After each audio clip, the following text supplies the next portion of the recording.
one. Drop your country in the chat. I want to see where you're watching from tonight. We have 4 stories. Every single one of them ends somewhere you will not expect. No interruptions during the stories, just you, the chat, and the narrative. Story 1 starts right now. I have flown over 200 times in my life. I know the sound of jet engines the way most people know their own heartbeat, steady, familiar, almost comforting. I know what the air smells like just before the cabin doors seal. I know which seats have the most legroom in economy, which overhead bins fill first, and exactly how long it takes for the beverage cart to reach row 32. I know all of this because for 11 years, row 32 was exactly where I sat. My name is Claire Weston. I am 41 years old. I grew up in a 2-bedroom apartment in Cleveland with my mother, who worked double shifts at a hospital laundry facility, and my younger brother, Eli, who wore shoes 2 sizes too small for most of middle school because we simply could not afford replacements. We were not poor in the dramatic, cinematic sense. We were poor in the quiet, grinding, invisible way that most people never talk about, the way where you learn not to ask for things because you already know the answer will be no. I put myself through college on scholarships and part-time jobs. I got my first real job at 23 at a mid-size logistics firm in Columbus. I was good at what I did. I was better than good. But I was also quiet about it, because where I came from, you learned early that loud ambition made people uncomfortable. So I worked. I built. I saved. I invested wisely. I made decisions that compounded slowly, quietly, over a decade. I tell you all of this so you understand who I was when I boarded Flight 1147 from New York to London on a Tuesday morning in March. I was not a woman who complained. I was not a woman who caused scenes. I was a woman who had spent her entire life being invisible by choice, and on that morning, that choice was about to be taken from me. I was in seat 32F. Window seat. Economy class. Same as always. And she was in 3A. Business class. I did not know her name yet. I only knew the sound of her voice, sharp, clipped, carrying that particular brand of confidence that comes not from achievement but from inheritance. I heard it before I even saw her. She was standing in the aisle just before the business class divider, and she was speaking to a flight attendant about something involving a pillow. I settled into my seat, tucked my carry-on overhead, and opened my book. I did not know that by the time we landed in London, that woman's entire world would begin to unravel, and that I would be the reason why. Her name, I learned later, was Nadine Forsyth Carr. She was the kind of woman who introduced herself by full name in every situation, as if the hyphen alone was a credential. She was 53, divorced twice, and the regional director of a luxury hospitality brand that managed high-end hotels across Europe and North America. She wore a cream blazer over a silk blouse and carried a handbag that cost more than my first car. Her hair was the kind of blonde that required quarterly maintenance and a colorist on retainer. None of this I knew at the time. At the time, she was simply the woman in 3A who had complained loudly enough about her pillow that the flight attendant, a young woman named Petra, whose name tag I noticed, had to make 3 separate trips before Nadine was satisfied. I had forgotten about her entirely by the time the boarding process wrapped up. That is, until she walked past the business class divider. She was not supposed to be in economy. I understood that immediately. She had the look of a woman who had never willingly entered economy class in her adult life, not out of rudeness, necessarily, but out of genuine unfamiliarity, the way a person looks when they open the wrong door and find themselves somewhere unexpected. But she was not lost. She was looking for something. She stopped at row 28. Then row 30. Then she reached row 32 and looked directly at me. "Excuse me," she said. Not unkindly.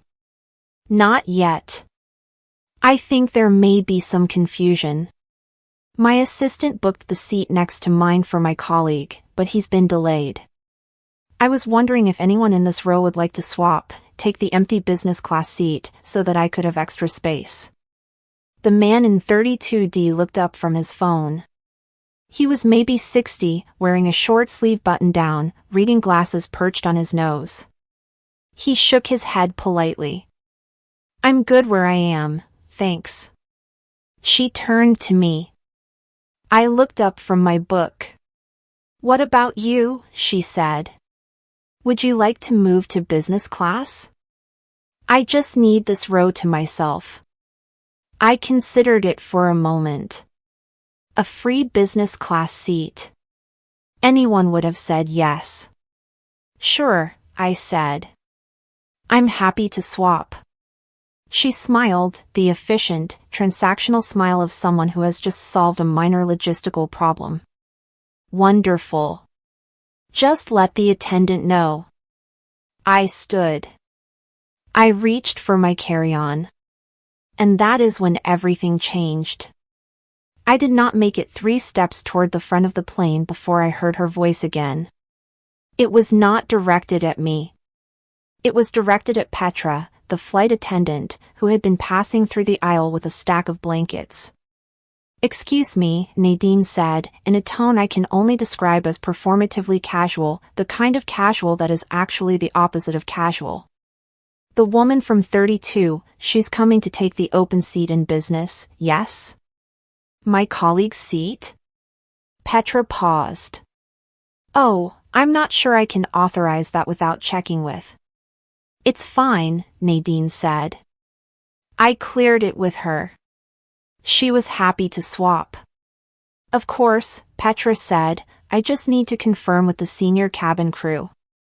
She's economy, Nadine said. Quiet. Flat. As if that explained everything. I stopped walking. I do not think Nadine knew I had stopped. I do not think she realized I was close enough to hear. But I heard every word, and I understood, with the particular clarity that comes from a lifetime of being underestimated, exactly what she meant. She's economy. As in, don't treat this like a real passenger swap. As in, she'll be grateful regardless. As in, this doesn't require the same courtesy you'd extend to someone who belongs up here. Petra glanced at me. Our eyes met for just a second. I saw something flicker in her face, discomfort, maybe. Recognition. I turned around. I walked back to 32F. I sat down, opened my book, and did not look up. Nadine appeared in the aisle 30 seconds later. The seat is ready for you, she said, as if nothing had happened. I've changed my mind, I said. I'm comfortable here. She blinked. I'm sorry? I said I'm comfortable here. Thank you for the offer. There was a pause, the particular pause of a woman who is not accustomed to being declined by someone she has already categorized as grateful. Are you sure? She said. Completely, I said. I turned a page I hadn't actually read. She stood there for another moment. Then she went back to 3A. I sat in 32F for the entire 11-hour flight to London. And I spent roughly 10 of those hours making very quiet, very precise decisions about what was going to happen next. Because I had not been honest with her about one thing. I was not economy. Not anymore. Let me tell you what Nadine Forsyth Carr did not know about me. 18 months before that flight, I had sold a stake in a supply chain software company I had co-founded 6 years earlier. My share of the sale came to just under $4 million after taxes. I had not told most people. I had not changed my lifestyle dramatically. I still drove a sensible car. I still flew economy when the flight was under 7 hours, out of habit as much as principle. I still wore the same watch I had bought myself after my first big promotion, a simple, understated thing that my mother had said looked professional. I did not fly business class on that particular flight because I had booked it on short notice, and the business seats were full except for Nadine's colleague's empty seat. I was in London for a reason. A significant reason. I had been in quiet negotiations for 4 months with a European hospitality investment group, Aldwell and Meridian Partners, who were looking for an operational partner to co-develop a string of mid-market boutique hotels across the UK and Germany. They wanted someone with logistics expertise, supply chain experience, and capital. I had all three. The deal, if finalized, would be worth somewhere in the range of $22 million over 5 years. The first in-person meeting was scheduled for Wednesday morning in Mayfair. I mention this because of what I learned during the flight, somewhere over the Atlantic, when I happened to overhear a phone call. Nadine had switched to the in-flight Wi-Fi calling feature, apparently unconcerned about who might hear, in which she mentioned, quite clearly, that she was flying to London for the Aldwell meeting. I set my book down. I looked out the window at 37,000 feet of dark sky. Then I picked up my book again and turned to the next chapter. Because I already knew something that Nadine Forsyth-Carr did not. We were not competitors at that meeting. She was the candidate being evaluated. I was on the selection committee. I should explain how that happened. Aldwell and Meridian had reached out to me 14 months earlier through a mutual contact, a man named Gerald Osei who ran a hospitality consulting firm and had done work with my software company on logistics optimization. Gerald had introduced me to the Aldwell partners at a dinner in Chicago, and over the following months, I had been brought in not as an investment target but as an advisor, someone with operational credibility who could help them assess the candidates they were considering for the partnership. There were 3 candidates. One was a property developer from Manchester. One was a boutique hotel group based in Edinburgh. And one was a regional director from a luxury hospitality brand, someone recommended by a mutual contact, someone with European market experience. I had seen her name in the briefing documents. Nadine Forsyth-Carr, Regional Director. I had read her professional summary, which was polished and impressive. I had formed no particular opinion of her as a person, because until that morning I had never met her. Now I had met her. And I had formed an opinion. I want to be clear, I am not a vindictive person. I did not spend that flight plotting her downfall. I am not built that way, and frankly, I find that kind of energy exhausting. What I did, instead, was simply decide that I would be completely honest in my assessment. I had been asked, specifically, to evaluate the candidates on their leadership presence, their treatment of stakeholders at all levels, and their ability to represent a hospitality brand with genuine warmth and respect. She's economy. 2 words. Said in a tone that assumed it explained everything. I thought about those 2 words for the rest of the flight. I thought about Petra, the flight attendant, who had flinched slightly when she heard them. I thought about the man in 32D who had heard them too, had looked away quickly, uncomfortable. I thought about every person who had ever been filed away under a category that was meant to determine how much they mattered. I thought about my mother, who had worked laundry shifts for 20 years and been invisible to every person she had served. Then I turned out the light above my seat and went to sleep. I arrived in London well-rested. I had a lot of work to do. London in March is cold and grey and impossibly beautiful if you know where to look. I had been there 4 times before, twice for work, once for a conference, once simply because I could finally afford to go somewhere simply because I could afford to go. I love the city in the way you love something that was never quite meant for you but welcomes you anyway. I checked into my hotel on Tuesday evening. Not the luxury property Nadine's brand managed, I already knew she would be staying there, and proximity struck me as unnecessary, but a smaller, beautifully appointed boutique hotel in Fitzrovia that I had discovered on my 3rd visit. They remembered my name at the front desk. That had never happened to me before the first time it did, and I still found it quietly extraordinary. I ordered room service, reviewed the briefing documents one more time, and slept. Wednesday morning arrived clean and sharp. I dressed carefully. Navy suit, white shirt, the watch from my first promotion. I walked to the Aldwell offices in Mayfair because the morning was cold enough to be bracing and I needed to feel fully awake. The offices were on the third floor of a Georgian townhouse that had been renovated without losing its bones. The receptionist offered me coffee before I had sat down. Gerald O'Say was already there, along with two of the Aldwell partners, a soft-spoken Irishman named Declan, and a precise, formidable Dutch woman named Marta who had built and sold 2 hotel groups before the age of 50. The format for the day was straightforward. Each candidate would present for 40 minutes, followed by a 30-minute Q&A. The advisory panel, myself, Gerald, Declan, and Marta, would then confer privately. The Manchester developer went first. He was enthusiastic and well-prepared, if slightly overconfident about his knowledge of the German market. The Edinburgh group went second. Thoughtful, conservative, a little slow to articulate vision but strong on operations. Then, just before the lunch break, Nadine Forsyth Carr walked into the room. She looked at the table. She saw me. And I watched, with genuine, calm, complete attention, as the color in her face changed. To her credit, she recovered quickly. She had the kind of professional composure that comes from decades in a high-visibility industry. She blinked once, adjusted her folio under her arm, and walked to the presentation position at the head of the table with her spine perfectly straight. She placed her materials down. She looked at each person in the room and gave a composed, practiced smile. Her eyes landed on me last.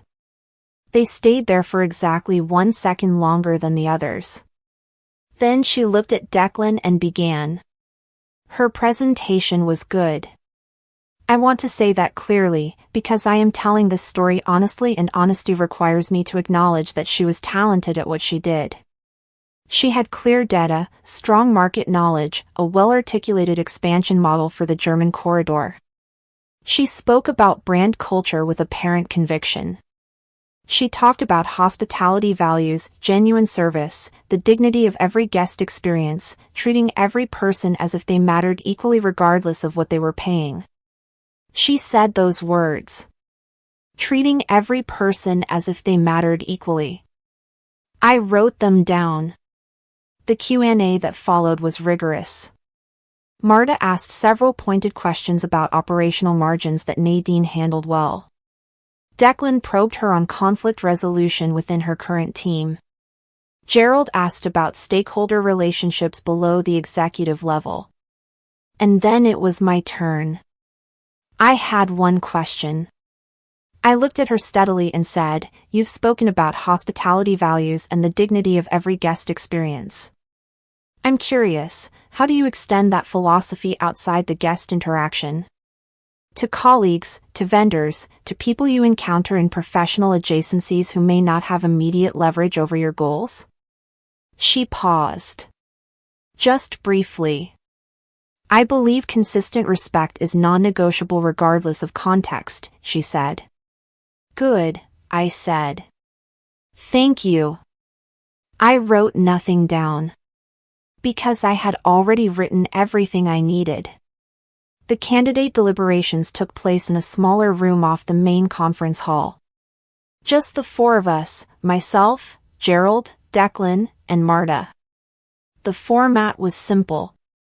Each of us shared observations. Then we scored. Then we discussed discrepancies. Declan went first. He liked Nadine's market positioning but found her vision for operational culture a little surface level. She talks about values in the abstract, he said, but I wasn't sure she'd lived them in the specific. Marta gave her high marks on execution and lower marks on adaptability. She's built for a certain kind of environment, she said. I'm not sure she flexes. Gerald was warmer. He had met her through a mutual contact and vouched for her professional reputation. She runs a tight, respected operation, he said. People in the industry think highly of her. Then they looked at me. I had said almost nothing since the Q&A ended. They knew my style by now, quiet in the room, precise in the debrief. Gerald once told me I was the person he most wanted in a room making a high-stakes call because I seemed to operate without ego. I took that as a serious compliment. I had a direct observation of her behavior outside this room, I said. There was a pause. We were on the same flight from New York yesterday, I continued. We had a brief interaction in the cabin. She did not know I was involved with this process. I told them what happened. Not with drama. Not with anger. Simply factually, as if I were describing a sequence of events in a case study. The offer, the overheard remark, the 2 words, the tone, the way the flight attendant had flinched. When I finished, the room was quiet. Marta spoke first. She's economy, she repeated slowly. Yes, I said. And she said this about someone she had just offered a favor to, Marta said. Yes. Another silence. We're building a hospitality group, Declan said, half to himself. That requires someone who understands dignity in service. At every level. Yes, I said again. Marta picked up her pen. Let's score, she said. Nadine Forsyth Carr did not get the partnership. The final decision was not mine alone, I want to make that clear. All 4 of us scored. The scoring was structured, criteria-based, and documented. My role was advisory, not determinative. I did not have veto power. I could not have single-handedly excluded her even if I had wanted to, which I did not. What I did do, was share a direct and honest observation about a behavior I had personally witnessed. What the panel did with that observation was their decision. The Edinburgh group was selected. They were conservative but principled. Marta had said, at one point during deliberations, that she trusted their character in a difficult moment more than she trusted anyone else's vision in a comfortable one. That stayed with me. I did not see Nadine after the deliberations. There was a brief group lunch in the conference suite and then she was gone. I did not know, in that moment, what she had been told or how she received it. I imagined she had been given a polished, professional decline, the kind of language that tells you nothing specific while leaving you no room to appeal. I flew home 2 days later. Business class this time, Marta had insisted on upgrading my return ticket as a thank you gesture from the firm. I sat in 4A and thought about the strange, looping quality of how things sometimes resolve themselves. I did not feel triumphant. I want to be clear about that. I did not feel the surge of satisfaction that stories like this are supposed to contain. What I felt was quieter than that. I felt, for the first time in a long time, simply seen. Not by Nadine. Not by the panel. By the situation itself. As if the world had, just once, rearranged itself to say, you were always worth more than the row you sat in. But I am getting ahead of myself. Because that is not the end of the story. Not even close. 3 weeks after I returned from London, I received an email. It came from an address I did not recognize at first, a personal Gmail account, not a professional domain. The subject line was simply, I know it was you. I read it 3 times before I responded. The email was from Nadine. It was not angry, exactly. Or rather, it was angry in the way that highly controlled people express anger, which is to say it was extremely precise.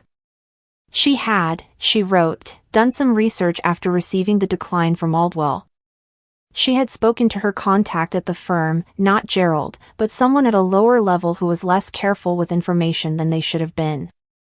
She had learned, through this channel, that a behavioral observation from a fellow passenger had been part of the deliberation. She had not been told my name. But she had, she wrote, thought carefully about the flight from New York. And she had reached a conclusion. She wanted me to know that she did not feel what she had said was inappropriate.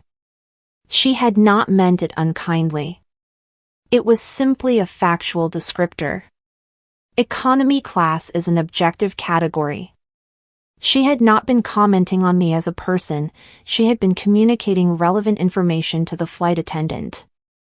She also wanted me to know that the partnership decision had cost her a significant professional opportunity, and that if I had influenced that decision based on a casual in-flight remark taken out of context, I had been neither fair nor professional. I read the email one more time. Then I typed my reply. It took me 11 minutes. Not because I was searching for the right words, but because I wanted every word I chose to be exactly right.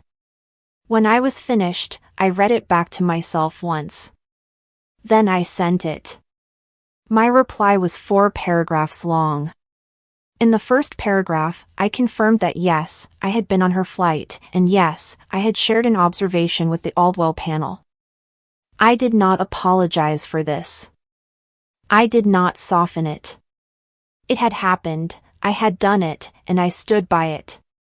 In the second paragraph, I addressed her characterization of her comment as factual. I agreed that economy class is an objective category. I disagreed that her use of it had been purely informational. Tone, I wrote, is not accidental. The particular quality of dismissal in those 2 words, she's economy, was not a neutral data point. It was a signal about how she categorized people.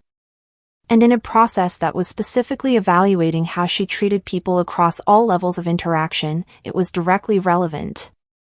In the third paragraph, I told her something I had not planned to tell her. I told her about my mother. About the laundry shifts. About Eli's shoes. I told her that I had spent the first 30 years of my life being the person that people like her filed into categories and moved past. I told her that I did not tell her this to make her feel guilty. I told her because I thought she should understand that the person she had dismissed as economy had not always had the option of business class, and that the journey from one to the other was not a matter of luck or birth but of years of invisible, relentless work.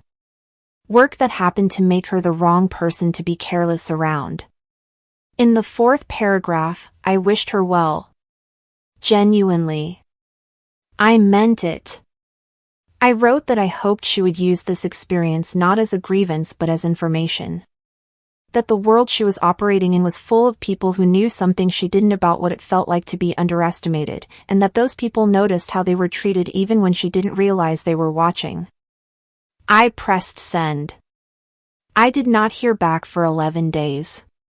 When her reply came, it was 2 sentences long. I read it and sat very quietly for a while. Then I called my mother. I should tell you what those 2 sentences said, but first I need to tell you what happened between the time I sent my email and the time she replied. Because things did not stay quiet in those 11 days. Gerald called me on a Thursday afternoon, 4 days after I sent the email. He had heard, through the same loose channel that had given Nadine my involvement, that she had reached out to me directly. He was concerned. Not angry, but carefully concerned, in the way that people are concerned when a situation that has been neatly closed threatens to reopen. I want to make sure we're all on solid ground here, he said. The process was proper. Your input was within scope. She has no claim. I know, I said. Are you in communication with her? Briefly, I said. I responded to her message. I was direct. A pause. How direct? Honest, I said. Not aggressive. But honest. He was quiet for a moment. Claire, he said. You know I respect you enormously. But be careful. She is well connected in this industry, and she does not strike me as someone who accepts a closed door without trying the windows. I thanked him for the warning. What Gerald did not know, what I did not know until 2 days later, was that Nadine had already tried one of the windows. She had contacted a board member at one of the hotel groups in my supply chain software client portfolio. I don't know exactly what she said. I know what the board member relayed to me through a mutual contact, which was, someone is asking questions about your role in the Aldwell process and your professional ethics. Someone was asking questions. In my industry, questions are sometimes just the opening move. So I made a few calls of my own. Not to fight. Not to retaliate. Just, as I had learned very early and very well, to be prepared. The calls I made were to 3 people. The first was to Marta. I informed her that Nadine had reached out to me directly, that I had responded honestly, and that it appeared she was now making inquiries about my professional conduct. I shared this not to seek protection, but because transparency was the only correct posture when a deliberative process you participated in is being challenged. Marta listened without interrupting, thanked me for telling her, and said she would handle anything that came to Aldwell directly. The second call was to my lawyer. Not because I expected litigation, Nadine had no case, and I suspected she knew that, but because my lawyer is someone I trust to tell me when I am overreacting, and I wanted to check. She told me I was not overreacting. She told me to document everything. I was already doing that. The third call was harder. It was to Petra.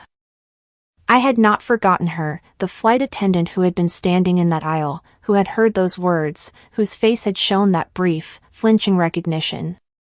I had taken her name from the pin on her uniform and, through the airline's crew feedback channel, sent her a message identifying the flight and asking if she would be willing to speak with me briefly. She called me back within 24 hours. I remember you, she said immediately. And I remember what she said. I know this is an unusual request, I told her. You are under no obligation to speak to anyone about this. I only wanted you to know that if you were ever asked, formally or informally, I would never misrepresent what happened on that flight. She was quiet for a moment.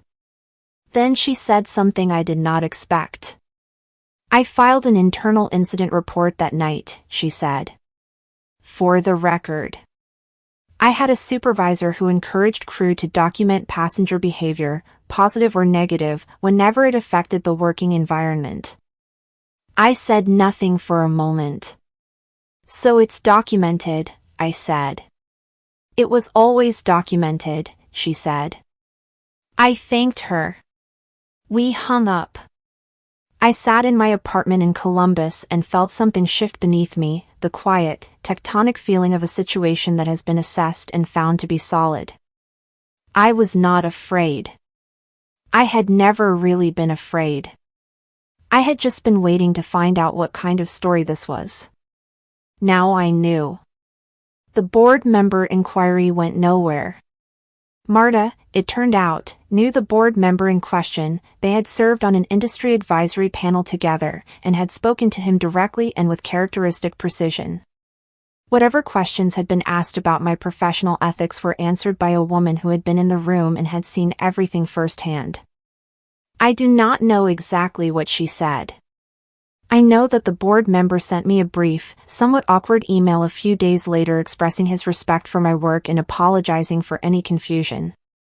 Marta sent me a separate message that said only, "That's handled." I replied, "Thank you." She replied, "Don't thank me." She was poorly advised to push this. Anyone who evaluates character for a living can spot the direction of culpability in about 30 seconds. You were doing your job. She was being small. I saved that message. Not out of vanity, but because the word small hit me in a particular way. All my life I had been made to feel small. To hear it applied in the other direction was not triumphant, exactly. But it was something. Meanwhile, Nadine's professional situation was becoming more complicated independent of anything I had done. I did not find this out immediately. I found it out much later, pieced together from several sources, and I want to be careful not to imply causality where there may only be coincidence. What I know is this, that in the 2 months following the Aldwell rejection, Nadine's relationship with her employer, the luxury hospitality brand she had worked for 9 years, deteriorated significantly. I do not know if someone at Aldwell spoke to someone at her company. I do not know if Petra's incident report surfaced through any formal channel. I do not know if what happened next was connected to any of this at all, or whether it was simply the natural outcome of cracks that had been forming long before I ever sat in 32F. What I know is what she wrote in those 2 sentences. The reply that came 11 days after I sent my email. "Are you ready?" Her reply said, "You were right about me. I'm sorry." That was it. 2 sentences. No elaboration. No defensiveness. No request for anything in return. I read it 3 times. Then I called my mother. My mother answered on the second ring, the way she always does, as if she has been quietly available her entire life, which, in many ways, she has. I told her the whole story. From the flight to the email to those 2 sentences. I told it the way I had always told her things, plainly, without editorializing, the facts assembled in sequence and then left for her to react to. She was quiet for a long time when I finished. Then she said, "Did you write back?" "Not yet," I said. "What are you going to say?" I thought about it. "I don't know yet." "You could say nothing," she said. "You don't owe her a reply." "I know." "Or you could be kind," she said. "Not for her. For yourself." That is the thing about my mother. She has a talent for reframing that cost her nothing to develop because she developed it out of necessity, the particular wisdom that grows in people who have had no choice but to make peace with being underestimated. I wrote back the next morning. I said, "Thank you for saying that. I hope you find what you're looking for. Simple. True. Clean." She never replied to that one. And I was, genuinely, completely, at peace with that. But there is still more to tell. Because what happened next, I did not plan. Did not engineer. Did not even anticipate. It happened because of Petra. 4 months after the flight, I received an invitation. It came through a hospitality industry newsletter I subscribed to, one of those digests that aggregates sector news, events, and occasional op-eds. Buried in the middle of an issue was a short piece about a new initiative being launched by an international airline alliance, a customer experience innovation program that invited industry professionals to contribute to a redesign of their hospitality training protocols. Specifically, they were looking for voices that could speak to the dignity and equity dimensions of passenger experience. I almost scrolled past it. Then I read the name of the program coordinator. It was Petra. Not the Petra I had met on the flight, a different Petra, a senior policy director at the airline. But the name made me stop, and the stopping made me read the whole piece, and what I read made me think. And then something happened that was either coincidence or fate, depending on your philosophy about such things. I received a separate message, 3 days later, from the Petra I did know. She had heard about the initiative through her own crew communications. She had been asked, on the basis of her internal report and her years of service, to serve as a crew representative voice in the design process. She was writing to let me know, and to ask, tentatively, whether I might have any interest in participating as a passenger stakeholder. I said yes before I finished reading the message. What followed were 6 months of working groups, interviews, and design sessions. Petra and I sat across tables from airline executives, hospitality scholars, labor representatives, and passenger advocates. We talked about dignity. We talked about the unconscious architecture of how people are treated differently depending on where they sit. We talked about how much of service culture is built on a caste system that everyone participates in and almost no one examines. Petra was extraordinary in those rooms. Sharp, direct, unafraid to say the difficult thing. And what we built, what we contributed to, became a training module that was eventually adopted across 4 major carriers. It is called, simply, Every Row.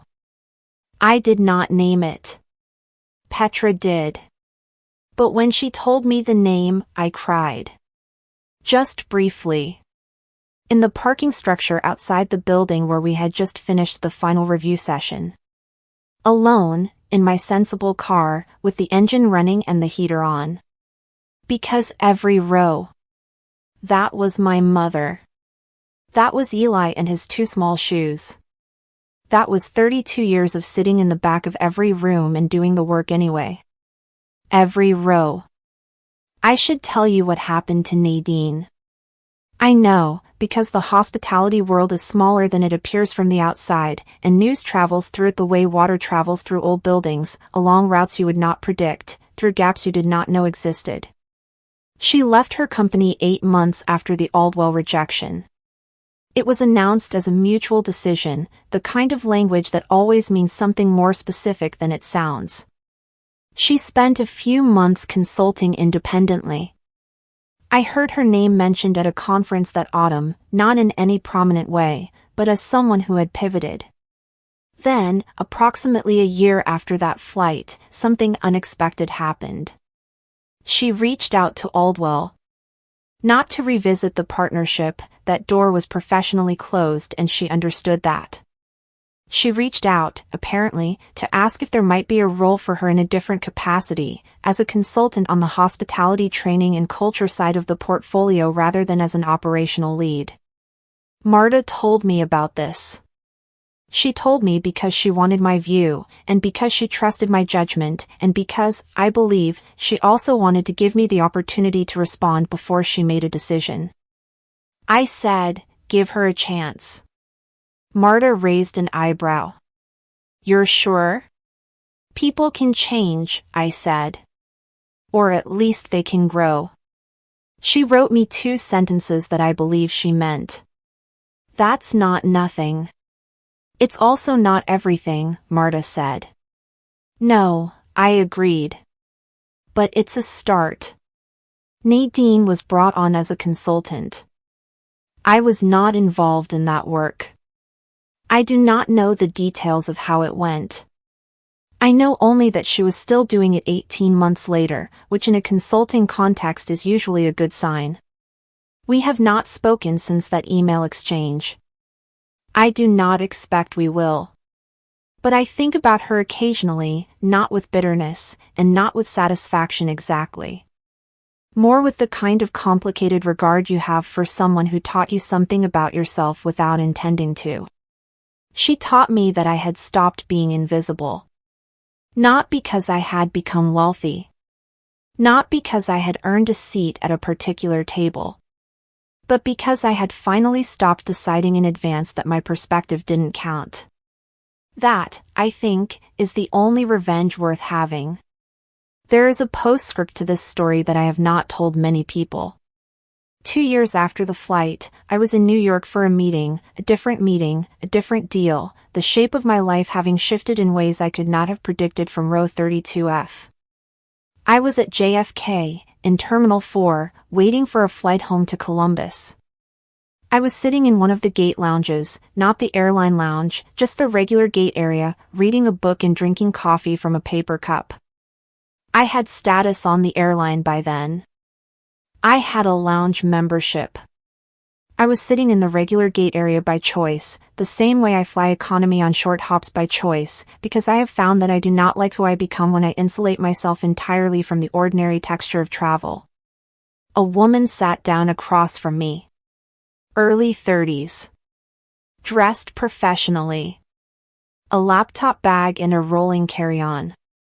She looked exhausted in the particular way of someone who has been traveling since before dawn.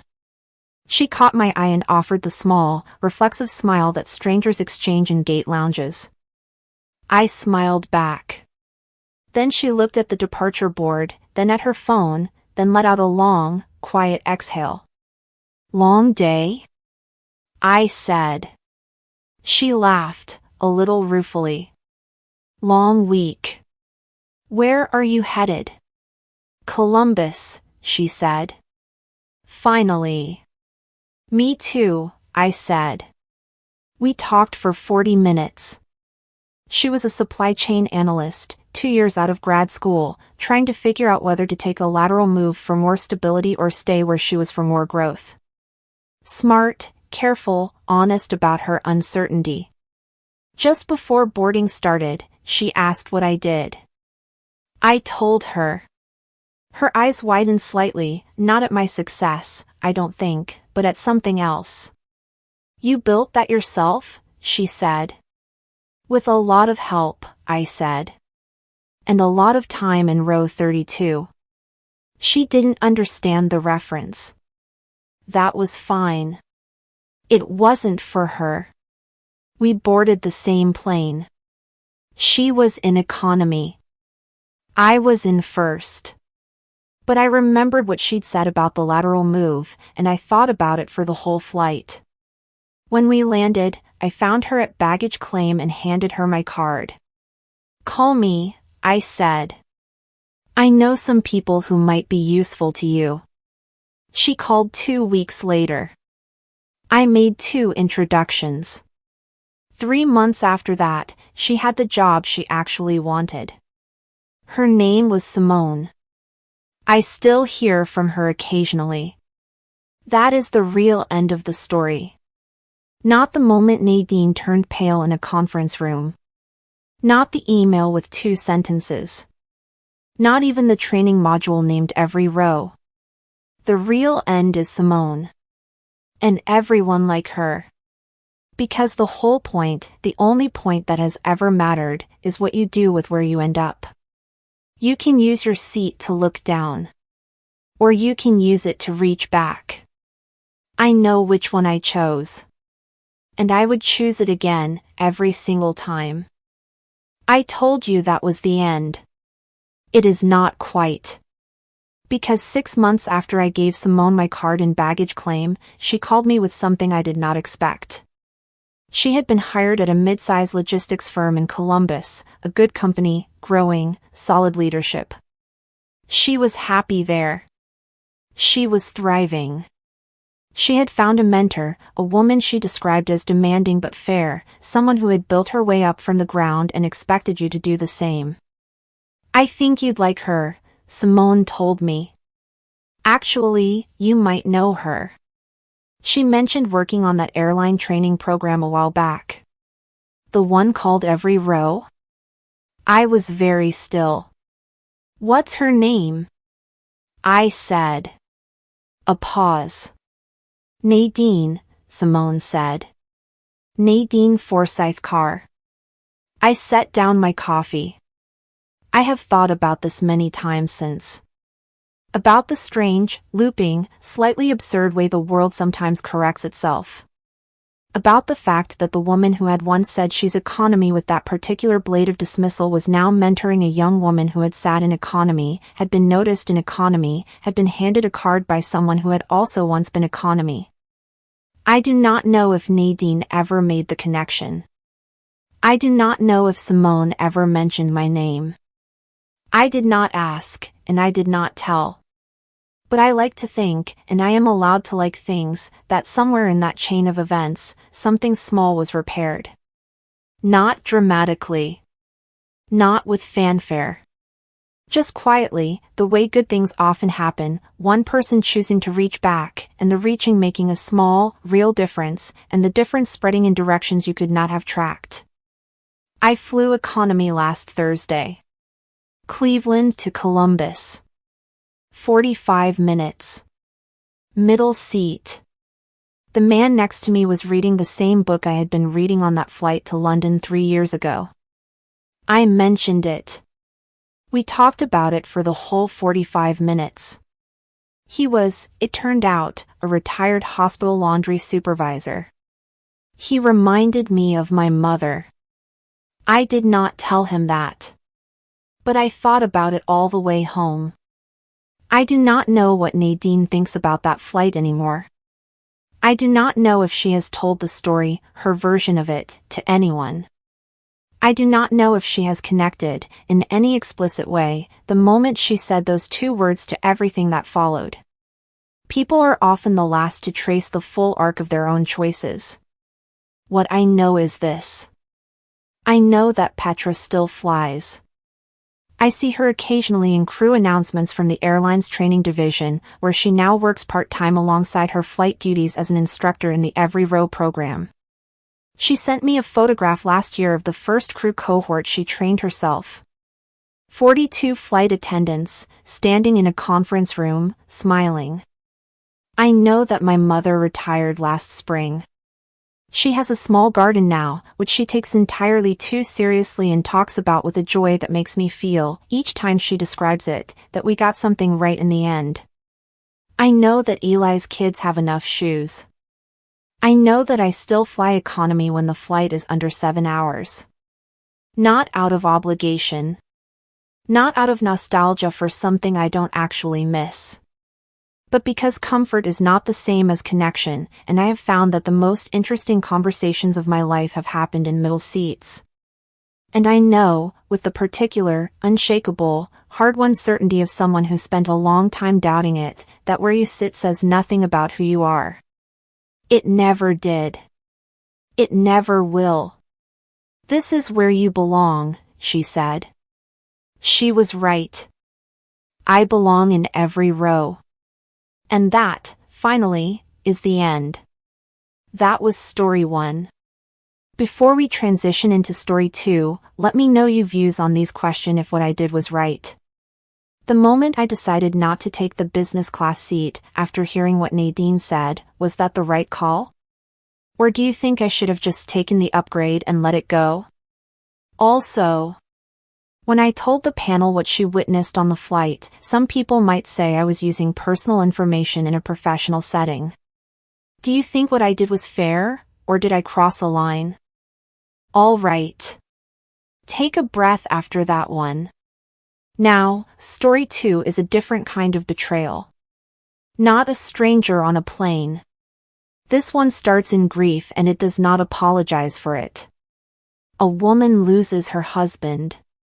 And 4 days later his father shows up at her door with a typed letter. What he did not know about her, and what her husband had already done before he died, that is the story. Story 2 starts now. My husband died on a Thursday in October. He had been sick for 14 months. A rare cardiac condition, something with a name long enough to fill a line on a medical form, that we had first learned about during a routine checkup the previous August when the cardiologist called us back into the office after we had already put our coats on to leave. I remember the exact quality of that moment. The way the room shifted. The way Daniel reached for my hand before the doctor had finished the sentence. His name was Daniel Voss. He was 41 years old. He had brown eyes and a slow smile and a talent for fixing things that had stopped working, appliances, bicycles, the leaking gutter we had argued about for 2 summers, relationships between people who had stopped speaking to each other. He was a structural engineer by profession and a restorer of broken things by instinct, and when he died in our bedroom on a Thursday in October with his hand in mine and the window open and the sound of the street below going on as if the world had not just rearranged itself permanently, I did not know how I was going to exist in any room he was not in. We had been married for 9 years. We had a house, a 1940s Craftsman in a quiet neighborhood of Portland that we had bought 6 years earlier and spent 4 years renovating slowly, deliberately, together. Every room had a story. Every repair had a memory attached. The kitchen backsplash that had taken 3 weekends. The staircase banister Daniel had stripped and refinished twice because the first time wasn't right. The garden that I had designed and he had built, which bloomed every spring in colors I had chosen and shapes his hands had made possible. The house was in both our names. We had made sure of that, not out of suspicion, but out of the simple adult practice of doing things correctly. We had wills, updated 18 months earlier when the diagnosis came, drawn up by a lawyer named Ruth who had known us for years and who had been, in the room with Daniel, extraordinarily kind. Everything was in order. Or so I believed. Until 4 days after the funeral, when Daniel's father came to the house. His name was Raymond Voss. And he came with a folder. Raymond Voss was 71 years old and had spent his entire adult life being the kind of man who believed that authority was the natural birthright of fathers. I want to be fair to him, because fairness is what I promised myself I would maintain through everything that followed. He had loved Daniel. I believed that. In his way, which was not a warm way, not an expressive way, but a way that showed itself through occasional gruff presence and a tendency to show up when things needed to be fixed without being asked, he had loved his son. He had also, from the moment Daniel and I became serious, regarded me with the particular wariness of a man who had expected his son to make a different kind of choice. Not because of anything specific I had done, but because I was not from his world, not from his community, not from the roster of women he had mentally assembled as appropriate. I was a landscape architect. My family was from Vermont. My parents were academics. To Raymond, I think I had always represented an intrusion, something Daniel had chosen that Raymond had not approved. In 9 years, Raymond and I had achieved a workable détente.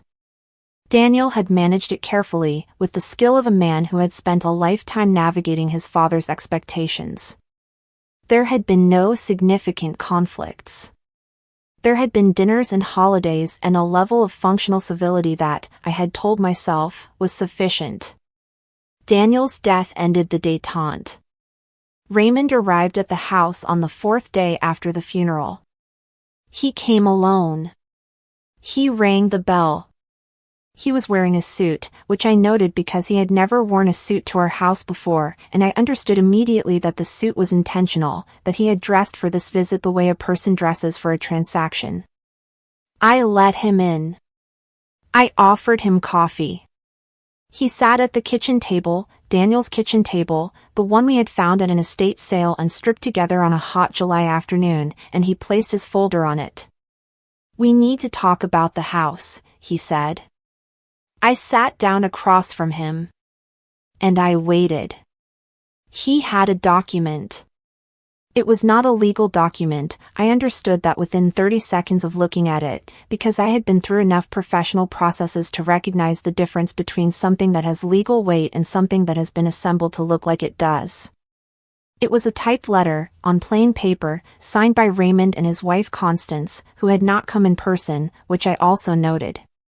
The letter stated, and I am summarizing, because the language was circular and the logic required considerable patience to follow, that the house at 412 Larimer Street had been, in the moral and familial sense, a Voss family asset. That Raymond had provided financial support to Daniel at various points in his adult life. That Daniel had been the last male Voss of his generation. And that it was, therefore, in the family's understanding, appropriate for the property to revert to the Voss family following Daniel's death. The word revert appeared 4 times. I read the letter twice. Then I set it down on Daniel's kitchen table and looked at Raymond. "This isn't a legal document," I said. "It represents our position," he said. "Your position," I said, "has no standing. The house is mine." It was in both our names and it transferred to me automatically at Daniel's death. That's how joint tenancy works. Ruth drew up the paperwork 6 years ago. Raymond's expression did not change. Daniel would have wanted the house to stay in the family, he said. I felt something move through me that I want to describe accurately because it matters to the story.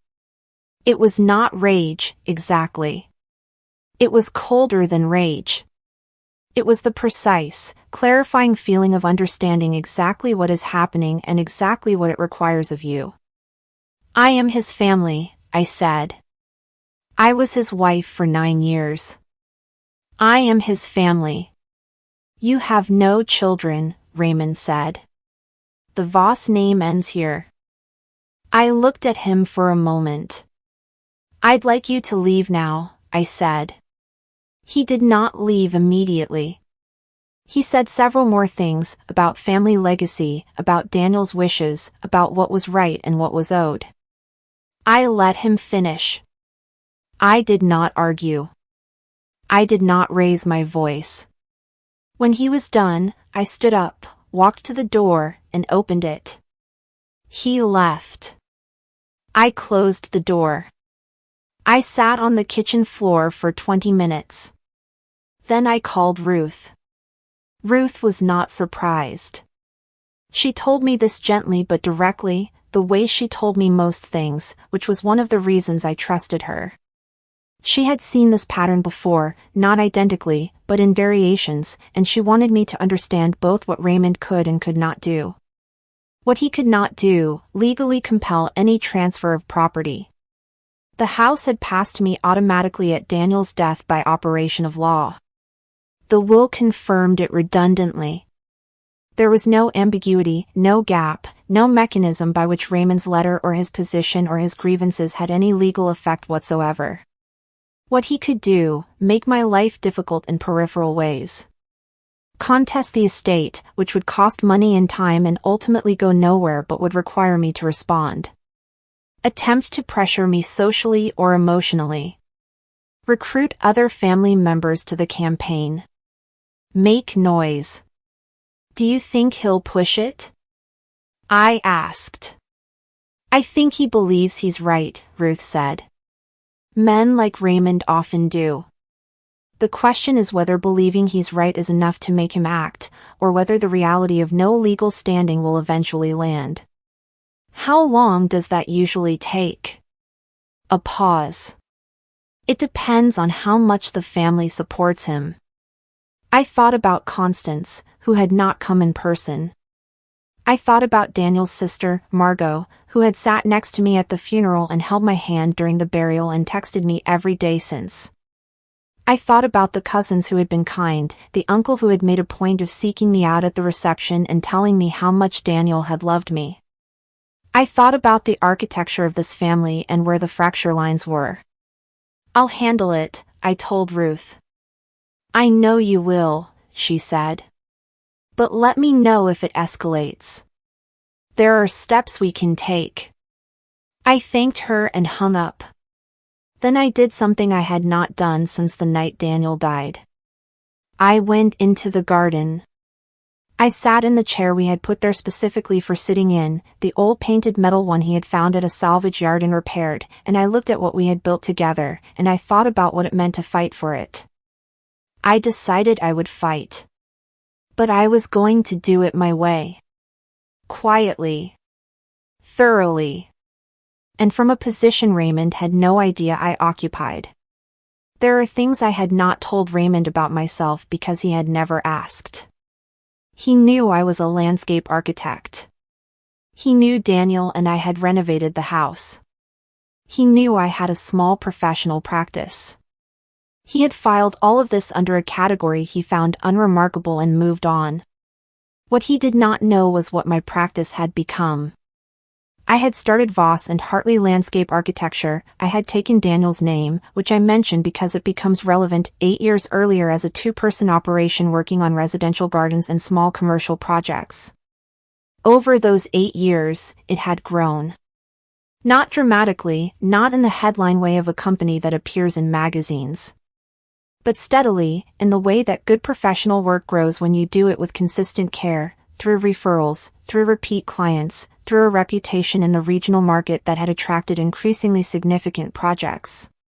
In the year before Daniel died, my firm had been awarded the design contract for a new public park in the Pearl District, a 3-acre urban green space that the city had been planning for 7 years and which represented the largest public landscape commission in Portland in a decade.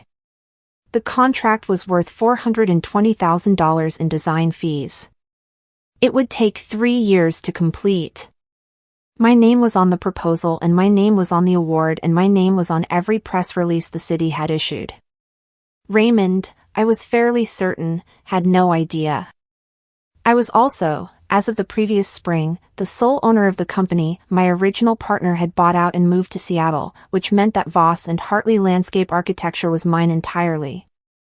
Its assets, its contracts, its reputation, its receivables. And its name.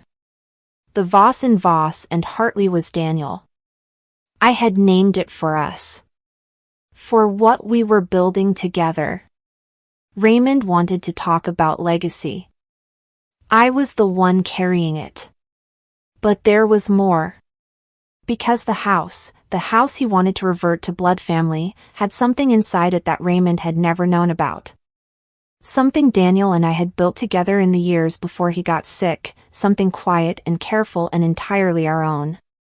I am going to tell you what it was. But first I need to tell you what Margot did. Margot Voss was Daniel's younger sister by 4 years.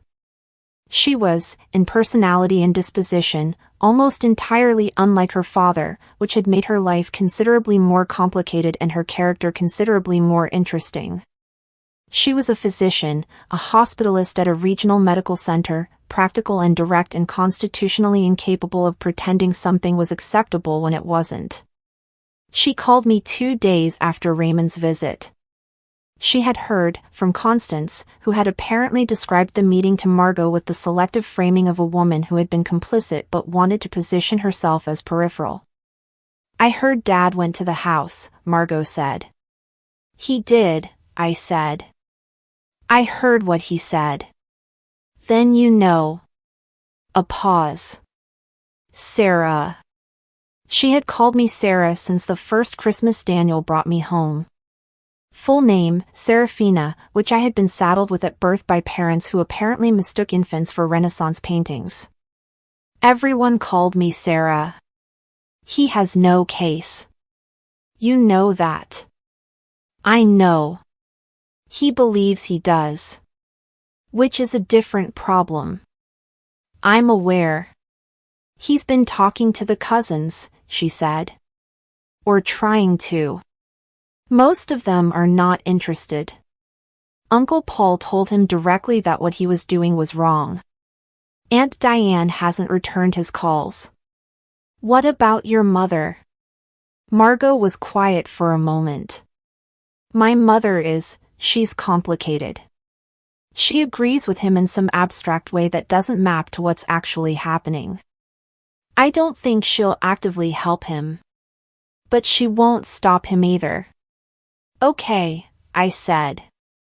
I want to help, Margot said. Tell me what you need. I need you to be a witness, I said. Not yet. But eventually.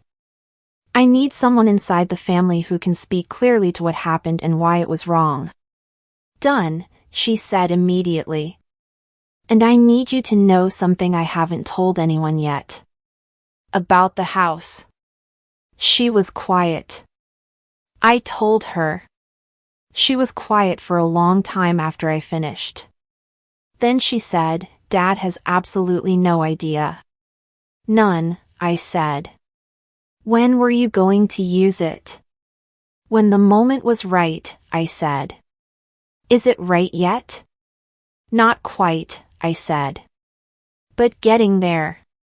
I need to tell you about the archive. Daniel was, by training and temperament, a structural engineer. He understood buildings the way some people understand language, not just the function but the grammar underneath it, the logic of load and tension and the way things hold together under stress. He spent his professional life designing structures that would outlast him. He thought in decades. When we bought the house on Larimer Street, he began, almost immediately, a project he described with characteristic understatement as keeping track. He started documenting the property. Not just the renovation work, though there were meticulous records of that, every material, every contractor, every permit, but the history of the house itself. He researched the original owners through property records, city archives, building permit databases. He found photographs. He found personal documents. He built, over 6 years, a comprehensive archive of the house's entire 100-year existence. He kept it in a room on the second floor we had turned into a home office. Filing cabinets. External hard drives. A binder system he had designed and labeled with the precision of a man who believed that things deserved to be treated as if they mattered. 3 years before he died, he had added something to the archive that he had not told me about immediately, that he had told me about only 6 months before his death, when it became important to make sure I knew everything. He had found, in the course of his research, that the house at 412 Larimer Street had a historical designation eligibility. It was built in 1941 by a local craftsman named George Pelletier, who had been, in the local architectural history of Portland, a figure of some significance, a self-taught builder who had contributed to the aesthetic character of the neighborhood in ways that had been recently reassessed by the Oregon Historic Preservation Office. The house met every criterion for local historic landmark status. Daniel had quietly, carefully, begun the application process. He had not finished it before he died. But he had left it in perfect order. For me to finish. And I had finished it. 14 months after his death, 3 months after Raymond's visit with his folder, I received a letter from the Portland Historic Landmarks Commission. The house at 412 Larimer Street had been officially designated a historic landmark, which meant that it could not be demolished, substantially altered, or transferred under duress without a review process that would be public, documented, and supervised by the city. Which meant that Raymond's claim, already legally baseless, was now also practically absurd. Which meant that the house Daniel and I had built together was protected. Not just legally. Permanently. I framed the letter and hung it in the front hallway, where Daniel would have put it. Raymond's campaign did not end with the landmark designation. I had not expected it to. Men who believe they are owed things do not typically revise that belief in response to paperwork, even official paperwork from city commissions. Raymond received a copy of the designation. Ruth made sure of that, formally, by certified mail, and his response, relayed to me through Margot, was that the designation was irrelevant to the question of family inheritance and that he intended to consult an attorney. He consulted an attorney. The attorney, to his credit, told Raymond what Ruth had told me: there was no legal mechanism. The property transfer at Daniel's death had been automatic and complete. The will was unambiguous. The landmark designation added an additional layer of protection that, while not strictly necessary, further insulated the property from any adverse claim. Raymond's attorney apparently suggested he accept the situation. Raymond did not accept the situation. What he did instead was attempt a social campaign. This is perhaps the most exhausting form of conflict, not legal, not direct, but the slow, corrosive work of opinion management. He made phone calls within the family network suggesting that I was being unreasonable. That I had locked the Voss family out of their own legacy. That Daniel would have wanted something different. Most of the family, I learned through Margot, was not receptive. Uncle Paul had told Raymond, apparently with some force, that Daniel had made his choices and Raymond needed to respect them. The cousins who had been warm at the funeral remained warm to me. Aunt Diane called to tell me directly that she thought Raymond was wrong and that she was embarrassed by it. But there were 2 cousins, on the periphery of the family, not people I had ever been close to, who had absorbed Raymond's narrative and had begun treating me coolly at family events. Not hostilely. Just coolly. I let this be. I did not fight the social campaign. I did not make calls of my own. I showed up to family events when I was invited, behaved with complete civility, and let the facts speak at whatever pace they chose. Because I knew something was coming that would speak louder than anything I could say. The park. The Pearl District Park project had its public groundbreaking ceremony in April, 18 months after Daniel's death, 5 months after the landmark designation. The city did these things with appropriate fanfare. There were officials and press and a small stage and the particular civic optimism of a community investing in something meant to last. My firm had prepared the design presentation. I had rehearsed my remarks. I had worn, for the occasion, the coat Daniel had given me for my birthday 2 years before he died, navy wool, beautifully cut, because I wanted some part of him in the room. I had not told the Voss family about the groundbreaking. But Margot had come. She had cleared her schedule at the hospital and driven across the city and stood at the edge of the crowd in her winter coat, and when I saw her I had to work to keep my composure. The coverage was good. There was a piece in the Portland Tribune the following morning, a real piece, not a brief mention, with a photograph and a quote from the parks commissioner and a profile of the project's design philosophy. My name appeared 6 times. The firm's name appeared 4 times. Voss and Hartley Landscape Architecture. Margot called me that afternoon. He saw it, she said. Your father? My mother showed him the Tribune piece. I don't know why she did, maybe it was intentional, maybe not. But he saw it. I waited. He didn't say much, Margot said. He went quiet. Which is different from him. He's not usually quiet. What did he do after? He went outside and sat in his car for a while, she said. Then he came in and had dinner and didn't talk about it.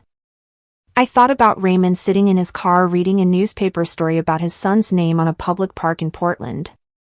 I felt, and I want to be honest about this, not triumphant. Something more complicated. Something that had grief in it still, and the particular weight of things that can only be true because someone is gone. Daniel had always known. He had always known that what we built together was worth more than what anyone tried to take. He had just trusted me to carry it forward. And I was carrying it. 3 weeks after the groundbreaking, Raymond called me. Not to argue. Not to send another letter. He called my cell phone on a Tuesday evening and when I answered he said, "It's Raymond," and I said I know, and there was a pause that lasted long enough to contain several things at once. I read about the park, he said. Yes, I said. Another pause. The name of the firm, he said. Yes, I said. I did not help him. I did not fill the silence with softness or reassurance. I had decided, early in this process, that I would not perform forgiveness before it was genuine. I would be civil. I would not be cruel. But I would not pretend the previous 18 months had been anything other than what they had been. I didn't know, he said finally. About the firm. About what you were building. You didn't ask, I said. He was quiet again. Daniel talked about your work, he said. I didn't, he stopped. I didn't pay attention the way I should have. I did not respond to that because I did not know yet whether it was the beginning of something or just a single sentence being offered as a proxy for a larger reckoning he wasn't ready to have. Why did you name it that? He said. Because we were building it together, I said. Even after he was gone, we were still building it together. His name was part of everything we made. It still is. Raymond was quiet for a long time. He chose well, he said.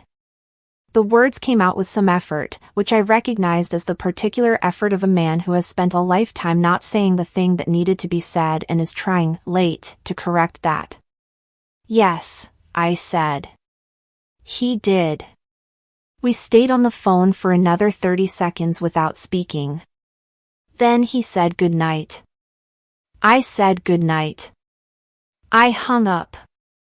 I sat with the phone in my hand in the kitchen, Daniel's kitchen, with the backsplash we had tiled together over 3 weekends and the table from the estate sale and the window over the sink that looked out onto the garden. I cried. Not for long. But genuinely. Because some things deserve tears even when they also deserve clarity.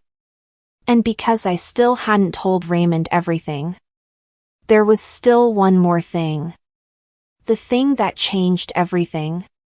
The thing I had been waiting to know the right moment for. And the moment was almost here. I need to tell you about Daniel's letter. He had written it 11 months before he died. Not a will, we had the will. This was something different. A personal letter, handwritten, sealed in an envelope he had left with Ruth with instructions that it be given to me at a time of my choosing, not immediately, not at a specific trigger point, but when Ruth judged that I was ready to receive it and would know what to do with what it contained. Ruth had given it to me 8 months after Daniel's death. She had said, "I think you're ready." I had taken it home and held it for 3 weeks before I opened it. I am not going to share everything in that letter because most of it is mine, is ours, and belongs only to us. But there is one part that is relevant to the story I am telling you, and I am going to share it now because without it the ending does not make complete sense. Near the middle of the letter, Daniel had written, "I know my father. I know that when I am gone he will believe he has a right to things he doesn't have a right to. I want you to know that I foresaw this and I made every legal arrangement I could to protect you. The house is yours. The firm is yours. Everything we built is yours. Not because I don't love my family, I do, but because you are my family. You are the choice I made and the life I chose, and I need you to know that I chose it completely.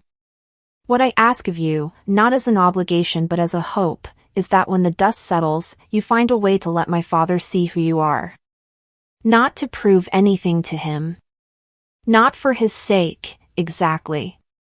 But because I think, if he ever actually looks, he will understand what he missed. And because I think you are generous enough, when you are ready, to give him that. He is not a bad man. He is a limited one. Those are different things. I had read that paragraph many times. I thought about it a great deal after Raymond's phone call. I thought about the difference between a bad man and a limited one. I thought about what it meant to give someone the chance to see clearly.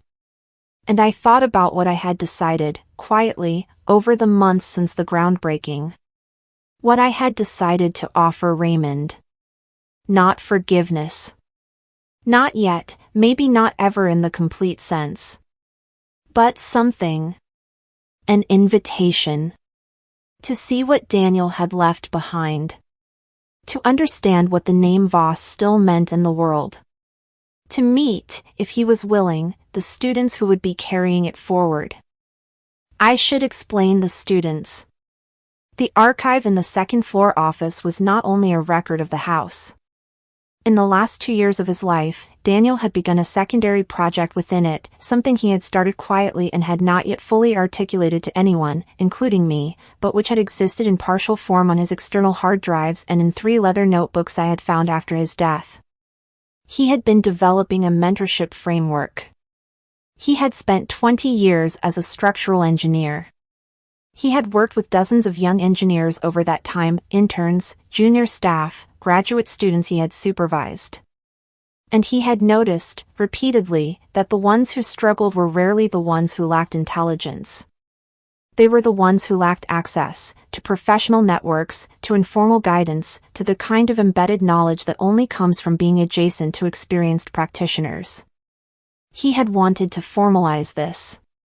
To build something modest and practical, not a large institution, just a structured mentorship pipeline that connected working structural engineers with early career professionals from under-resourced backgrounds. Small. Doable. His. He had not finished building it before he died. He had left the notebooks.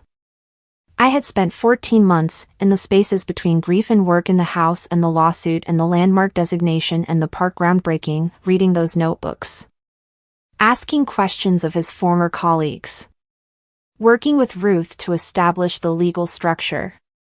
Recruiting, quietly, 3 of Daniel's closest professional contacts, people who had known him for decades, who had cried at his funeral, who had said yes within 24 hours when I explained what I was building. The Daniel Voss mentorship program had accepted its first cohort of 6 men 8 months after his death. It was now in its second year. 15 men. 7 mentors. A small endowment funded by contributions from Daniel's professional network that had exceeded my initial projections by nearly 40%. I had not announced it publicly.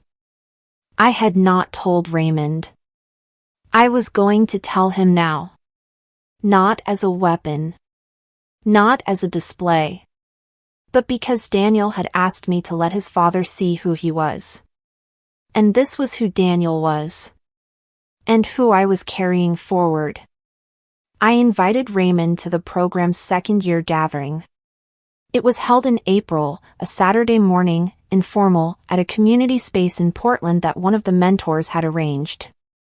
Mentors and men's together, plus a few supporters, plus Margot, who came because I asked her to and who stood near the door with her arms folded in the way she stood when she was trying to hold herself together. I called Raymond 2 weeks before and told him what I had built. Not in summary, in detail. What the notebooks had contained.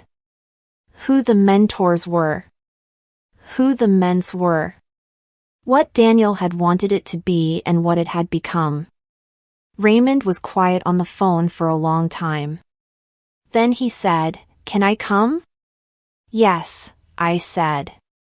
"That's why I'm calling." He came alone. He drove from the coast. He and Constance had retired to a house near Cannon Beach, which was 3 hours each way. He arrived 10 minutes early. He was wearing a jacket but not a suit, which I noted as a different kind of intentionality than the suit he had worn to the house with his folder. I met him at the door. We shook hands.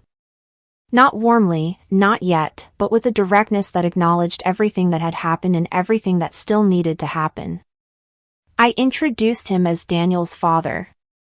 I watched him stand in a room full of people who were carrying Daniel's vision forward, young engineers who had been given access they would not otherwise have had, mentors who had given their time because they had believed in a man who was gone, people who were building things because Daniel had wanted them to be built. I watched Raymond look at all of this.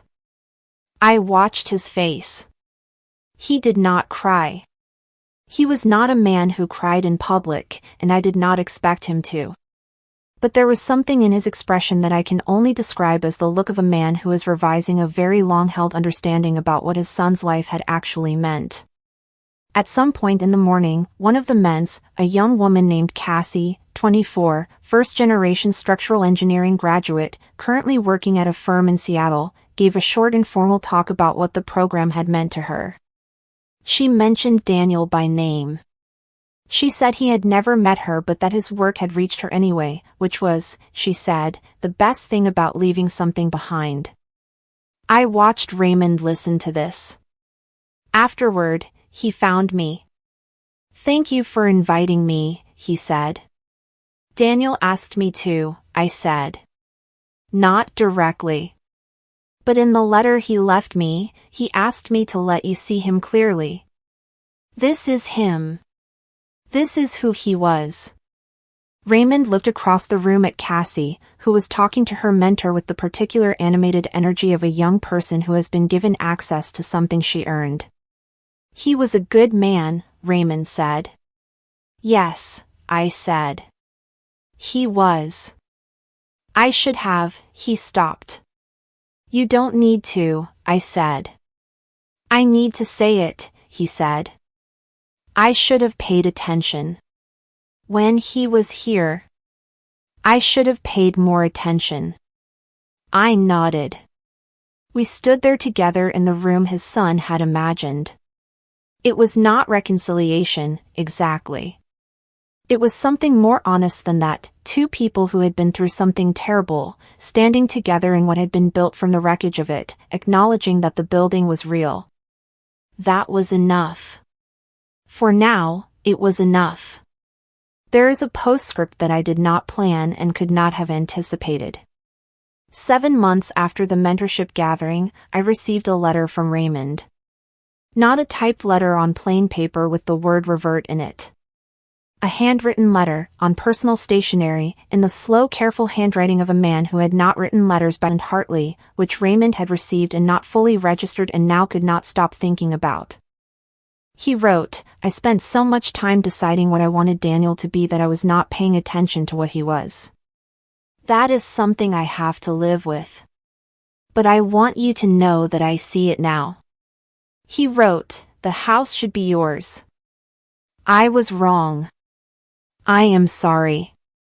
He wrote, "If there is any way I can support the program, not to make up for anything, because I don't think that's possible, but simply because it is the right thing to do, I would like to." The last line of the letter said, "He loved you." I understand now that this was a complete sentence, not the beginning of a concern. I read the letter 3 times. Then I went into the garden and sat in the metal chair and looked at what Daniel's hands had built. I called Margot. I read her the last line. She was quiet for a moment. Then she said, "That's my dad finding something that was always in him but got buried." "Yes," I said. "What are you going to do?" "Write back," I said. "Tell him about the next cohort. Tell him what it takes to participate." "And the house?" I looked at the garden. At the banister Daniel had refinished twice. At the backsplash we had tiled together. At the landmark designation certificate in its frame in the front hallway. "The house is fine," I said. "The house has always been fine." "Yes," Margot said. "He chose well," I said quietly, without meaning to. Margot heard it. "He did," she said. "He really did. The one I have been building toward did not come from Raymond. It came from Cassie, the young engineer who had spoken at the gathering. The one Raymond had watched from across the room. The one who had said, 'He never met me but his work reached me anyway.' 8 months after the gathering, Cassie was offered a position at a structural engineering firm in Portland. A significant firm, one of the 5 largest in the state, with a portfolio of public infrastructure projects that any early career engineer would consider a major opportunity. She called me to tell me because she wanted me to know before she accepted. The firm was Voss and Associates. Not my firm. A different firm. One that had been started in the 1980s by a man named Harold Voss, no relation to Daniel, the name a coincidence of a common surname. But the partner who had interviewed Cassie and who had identified her as exceptional and who had championed her candidacy internally was a woman who had been a junior colleague of Daniel's 15 years earlier. A woman who had learned her craft in part from Daniel. A woman who, when she saw Cassie's application come through the program, had made a point of reviewing it personally because of the connection. Her name was Priya. She called me the week after Cassie accepted the offer. "I wanted you to know," Priya said, "that she is extraordinary. And that the reason she applied to us was because of what you built. Because of what he started." I said, "He would have been so proud of her." "He would have been so proud of you," Priya said. I didn't answer for a moment. "I'm trying," I said. "I know," she said. "We all are. This is what it looks like when something built with love survives the person who began it. It does not end with them. It moves forward, along paths they could not have traced, in directions they could not have mapped, touching lives they would never have reached. It is not justice, exactly. Not revenge, not triumph. It is simply continuation. And continuation, when everything has tried to stop you, is the most powerful thing there is. I want to tell you about the day the park opened. It was a September morning, 2 years after Daniel's death. The city had done it properly. There was a ceremony, a ribbon, speeches, children already running toward the new playground equipment before the speeches were finished, which I considered the best possible review. I had brought Margot. I had brought Ruth. I had brought 3 of the mentorship program's ments, including Cassie, who had driven down from Portland for the day. And I had brought Raymond. He had asked, in his letter, if there would be an opening. I had told him when it was. He had said he would come if I was comfortable with it. I had said I was. He arrived with Constance. I had not seen Constance since the funeral. She was smaller than I remembered, quieter, with the careful manner of a woman who had spent decades deferring and was not entirely sure how to be present differently. She hugged me. The hug was brief and slightly uncertain. I held it a moment longer than she expected. The park was beautiful. 3 acres of urban green in the Pearl District, with native plantings and a water feature and a community gathering space and, on a low stone wall near the entrance, a small bronze plaque. The plaque read, Larimer Park designed by Voss and Hartley Landscape Architecture in memory of Daniel Voss, 1981 to 2023, who built things to last. I had requested the memorial language and the city had approved it.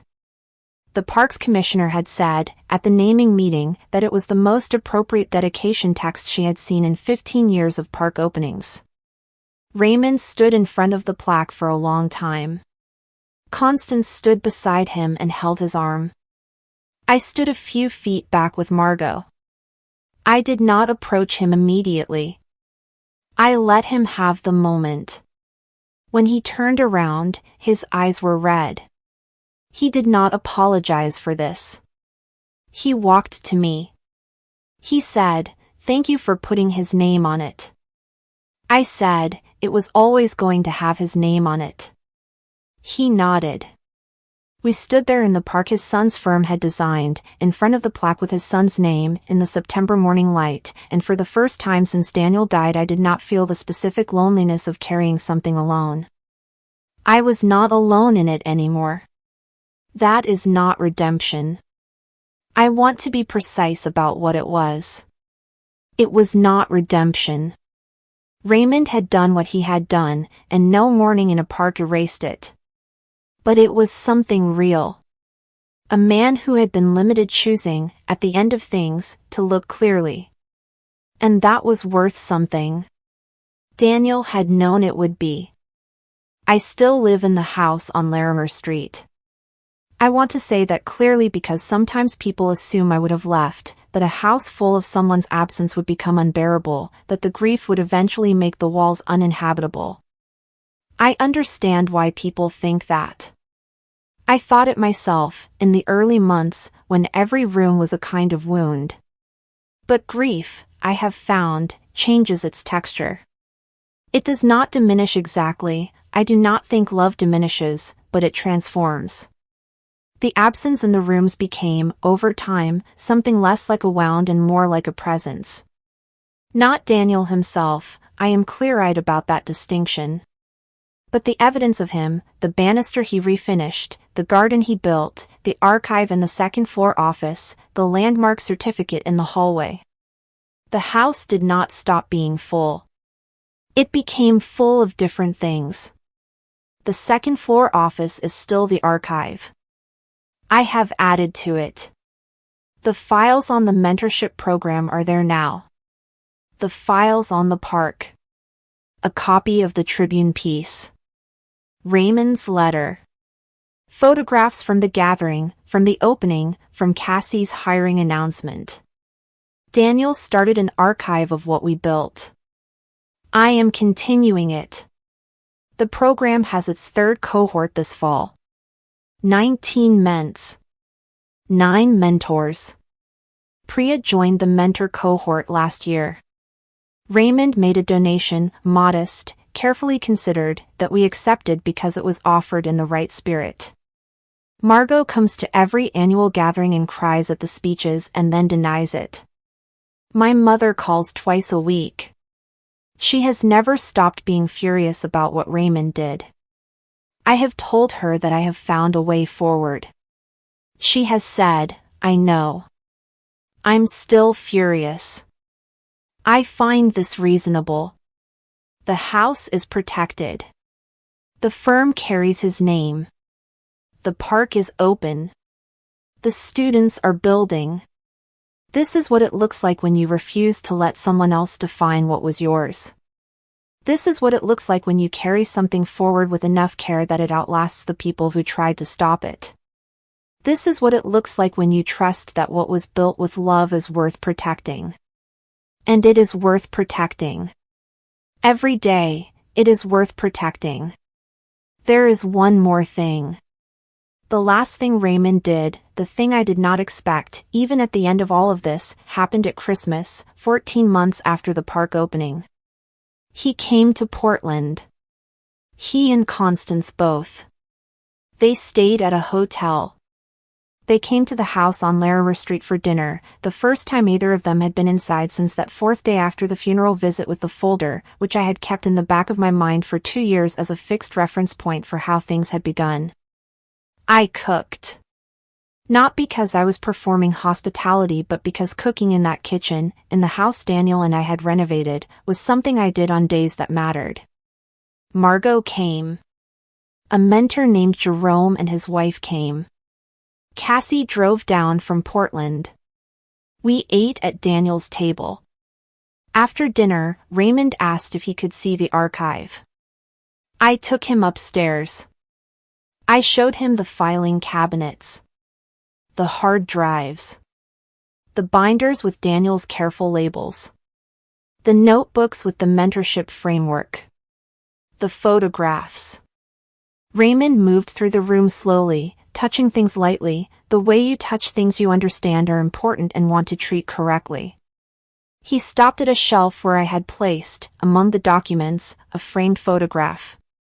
It was from our wedding, not a posed one, but a candid, Daniel looking at me from across the room with that slow smile, unaware he was being photographed. Raymond looked at it for a long time. Then he said, very quietly, he was happy. Yes, I said. He was. Raymond nodded. He turned to leave the room. Then he stopped. I'm going to say something, he said, and I want to say it once, clearly, so that it's on record between us. I waited.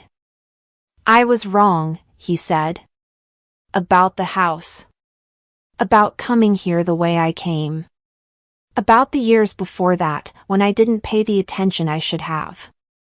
I was wrong. You were right. He chose right. And I am going to spend the rest of the time I have trying to be worth the name that's on that park. I looked at him. Okay, I said. Okay, he said. Yes, I said. Okay. Let's have dessert. He almost smiled. We went back downstairs. We had dessert. And Cassie told a story about her first solo project that made Jerome laugh so hard he had to put down his fork. And the house was full. In the way that houses can be full even when the person who made them home is gone. Because what he built was still standing. Because what we made together was still here. Because some things, when built properly, do not come down. Not for folders. Not for fathers. Not for anything. I need to tell you what happened to the folder. Raymond's folder. The one he had brought to the house on the 4th day after the funeral. The typed letter with revert in it 4 times. The document that had started everything. I had kept it. Not out of bitterness. Not as evidence, exactly, though Ruth had kept a copy. On the back of the last page. On the back of the last page, blank, white, I wrote, in my own handwriting. This is where it started. This is not where it ended. I put the letter back in the folder. I filed it back in the cabinet. And then I did something I had not planned to do until that moment. I started a new document. A new section of the archive. Labeled, What We Built After. And I began to write. Not for Raymond. Not for anyone specific. For the record. Because Daniel had taught me, in the archive, in the notebooks, in everything he had quietly, carefully documented about a house and a history and a life, that the most important thing you can do with a story is keep it honestly. The full story. Not the version that makes you look unblemished. The version that is true. And the true version is this. A man tried to take what was mine. A woman I loved died and left me something I wasn't sure I could carry. I carried it anyway. I built from what was left. And what was left turned out to be enough. More than enough. Everything. The park is open every day from 6 in the morning until 10 at night. I go sometimes. Not every week, but often enough. I sit on the bench near the plaque. There is a bench near the plaque, which I requested and the city accommodated, and I read, or I think, or I simply look at what was built. People use the park. That is the simple, extraordinary fact of it. Families use it. Children run on the paths. People sit in the gathering space with coffee and phones and conversations. The plantings are establishing well. I check on them professionally, with the eye of someone who designed them, but I also check on them personally, with the eye of someone who needed them to grow. The plaque is small. It is not the kind of memorial that demands attention. Most people walk past it without stopping. But some people stop. And occasionally, not often, but occasionally, someone will stop and read it and I will watch them from the bench and I will see the moment they take in the date. 1981 to 2023. 41 years old. And sometimes they will look up from the plaque with the small, reflexive gravity that the dates of lives cut short produce in strangers. And sometimes, from the bench, I will nod. Not to communicate anything specific. Just to acknowledge it. To say, yes. That was real. He was here. What he built is still here. Cassie is designing her first independent structure this spring. A pedestrian bridge in Eastern Oregon. Small, elegant, technically ambitious. She sent me the preliminary drawings. I sent them to Priya, who sent a note back that said, Daniel would have loved this. Raymond calls on the first Sunday of every month. We talk about the program, mostly.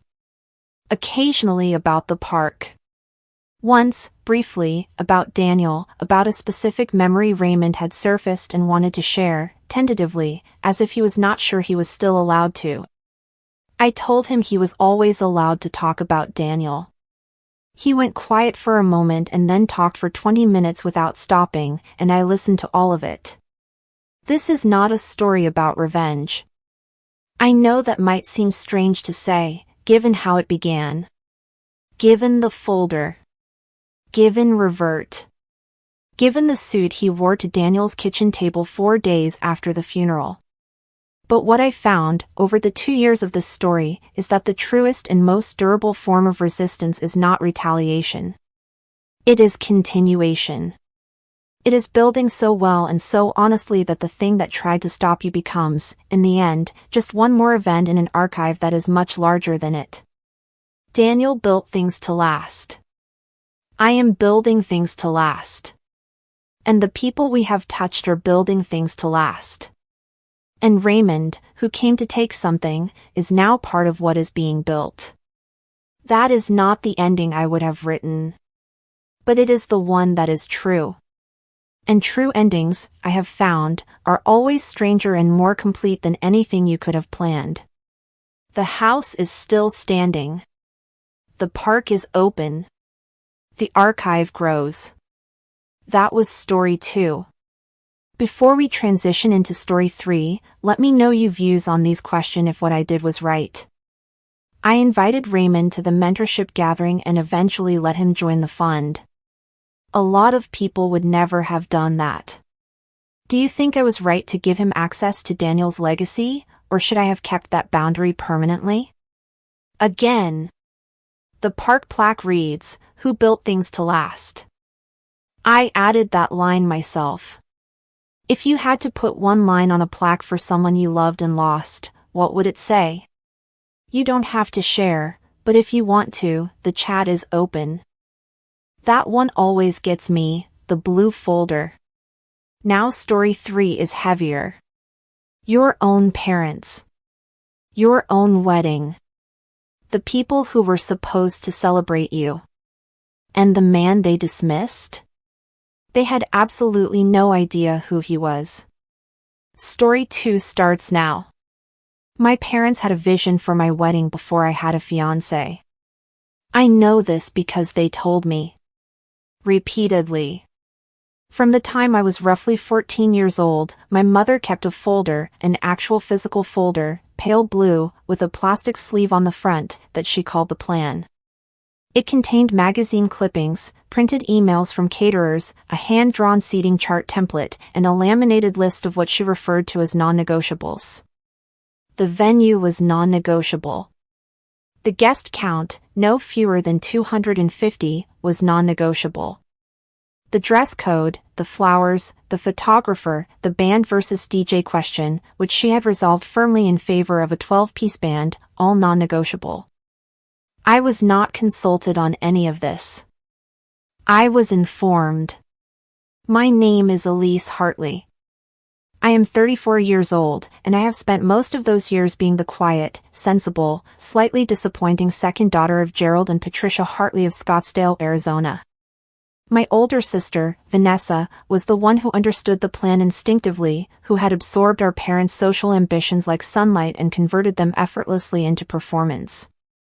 She had been head of the student council, had dated the right kind of boys, had attended the right kind of university, and had eventually married the right kind of man, a corporate attorney named Bradford, in a wedding that was, by all accounts, exactly what the plan had always envisioned. I had watched that wedding from the third bridesmaid position on the left and felt, the entire time, like an anthropologist at a ritual I had been assigned to study but would never be asked to lead. My own life had gone in a different direction. Not dramatically, I had not run away to join a commune or changed my name or renounced anything. I had simply, quietly, built something different. I had moved to Portland at 25. I had started a small ceramics business that had grown, over 8 years, into something genuinely successful, a studio, an online shop, a wholesale line carried in 67 stores across the country. I had built a life that felt like mine. And then I had met Owen. Owen Calloway. Who was a high school history teacher.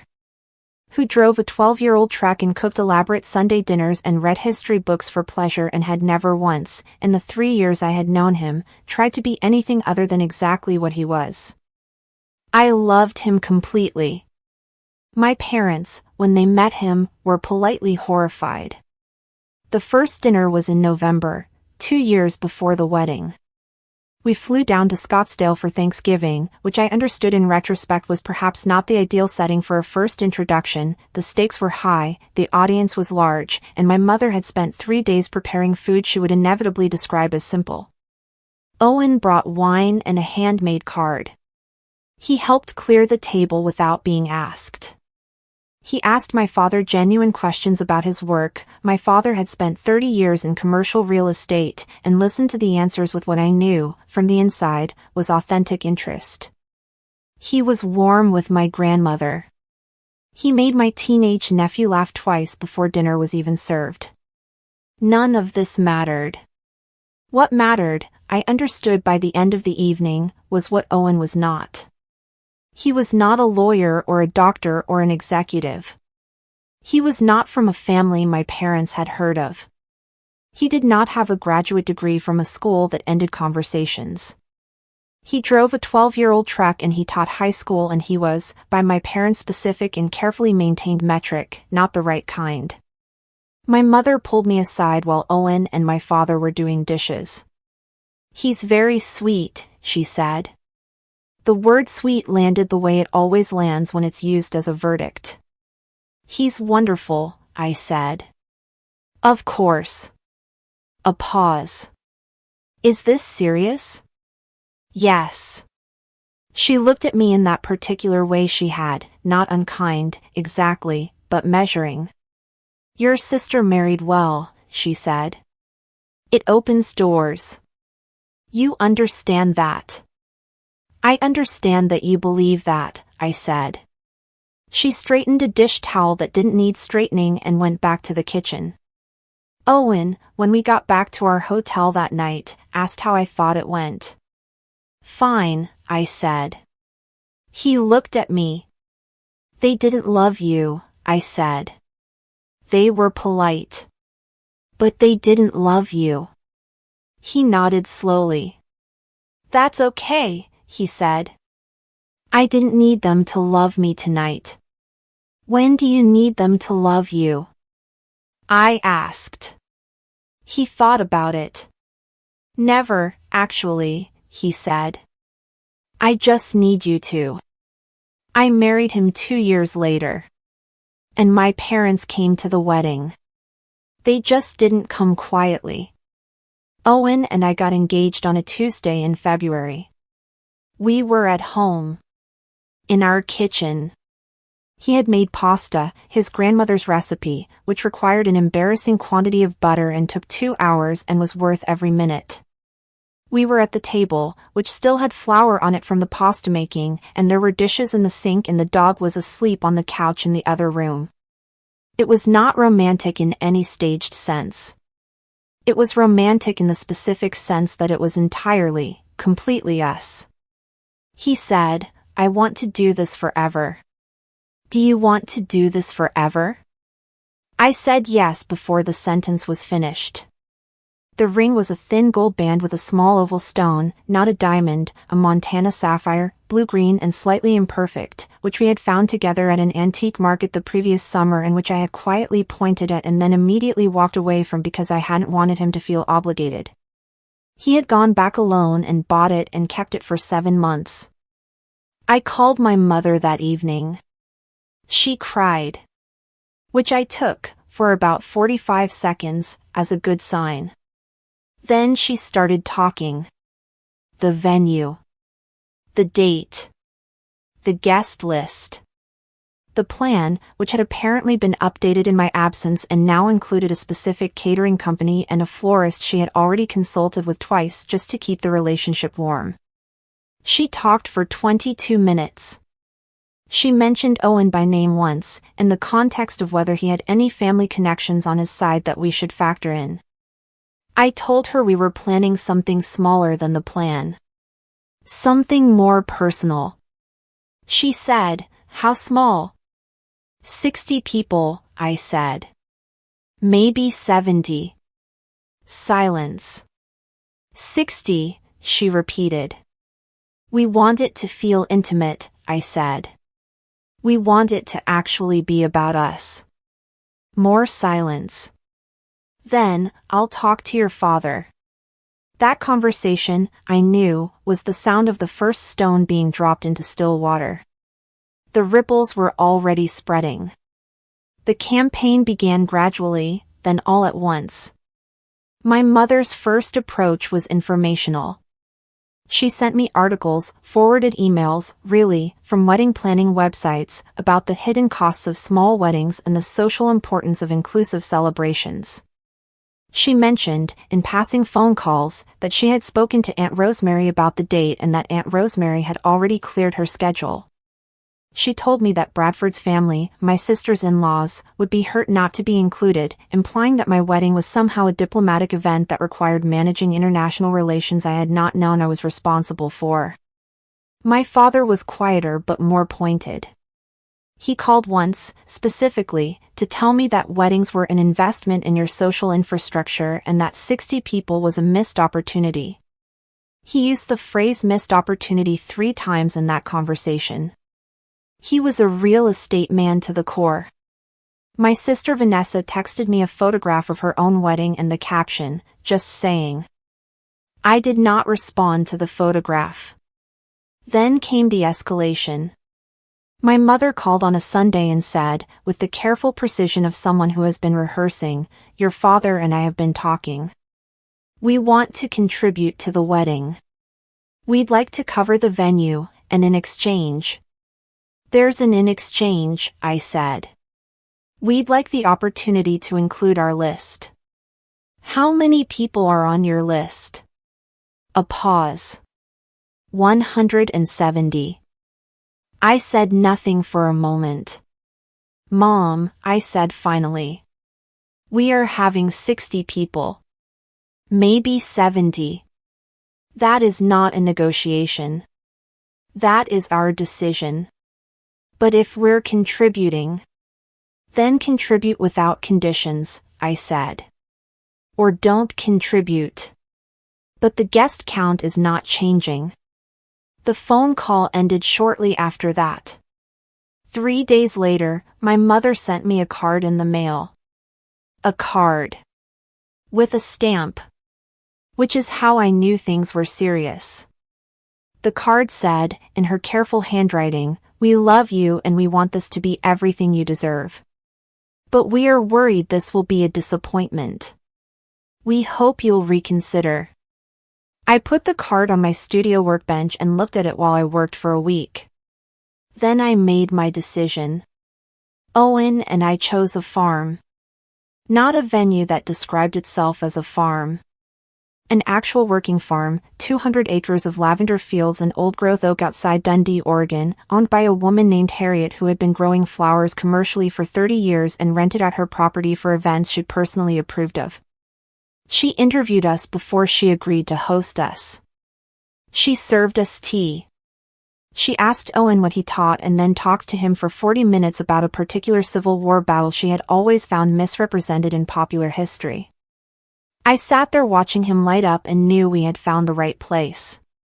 The ceremony would be outdoors, in the lavender. The reception would be in Harriet's converted barn, which smelled of old wood and dried flowers and had string lights that she had hung herself over 20 years and never taken down. There was no catering company. There was a local restaurant, family-owned, farm-to-table, run by 2 brothers who had grown up 2 miles from Harriet's property, who agreed to provide a family-style dinner served on mismatched vintage plates. There was no band. There was a playlist Owen spent 3 months building, which he treated with the same scholarly seriousness he applied to his lesson plans. The flowers came from Harriet's fields. We cut them ourselves, the morning of the wedding, in the pale early light, with our closest friends helping and someone's speaker playing something quiet and good. I wore a dress I had found at a consignment shop in Portland, ivory silk, simple, which a seamstress friend had altered perfectly for $200. It was, objectively, the most beautiful thing I had ever been part of. My mother arrived the day before and walked through the barn once and said, "It's charming." Charming. In the tone that means small. I smiled at her and went back to arranging flowers. Owen found me an hour later, still arranging flowers, and said, "Your mom okay?" "She's charming," I said. He understood immediately. He handed me another stem and we worked in silence for a while, and it was fine. It was all fine.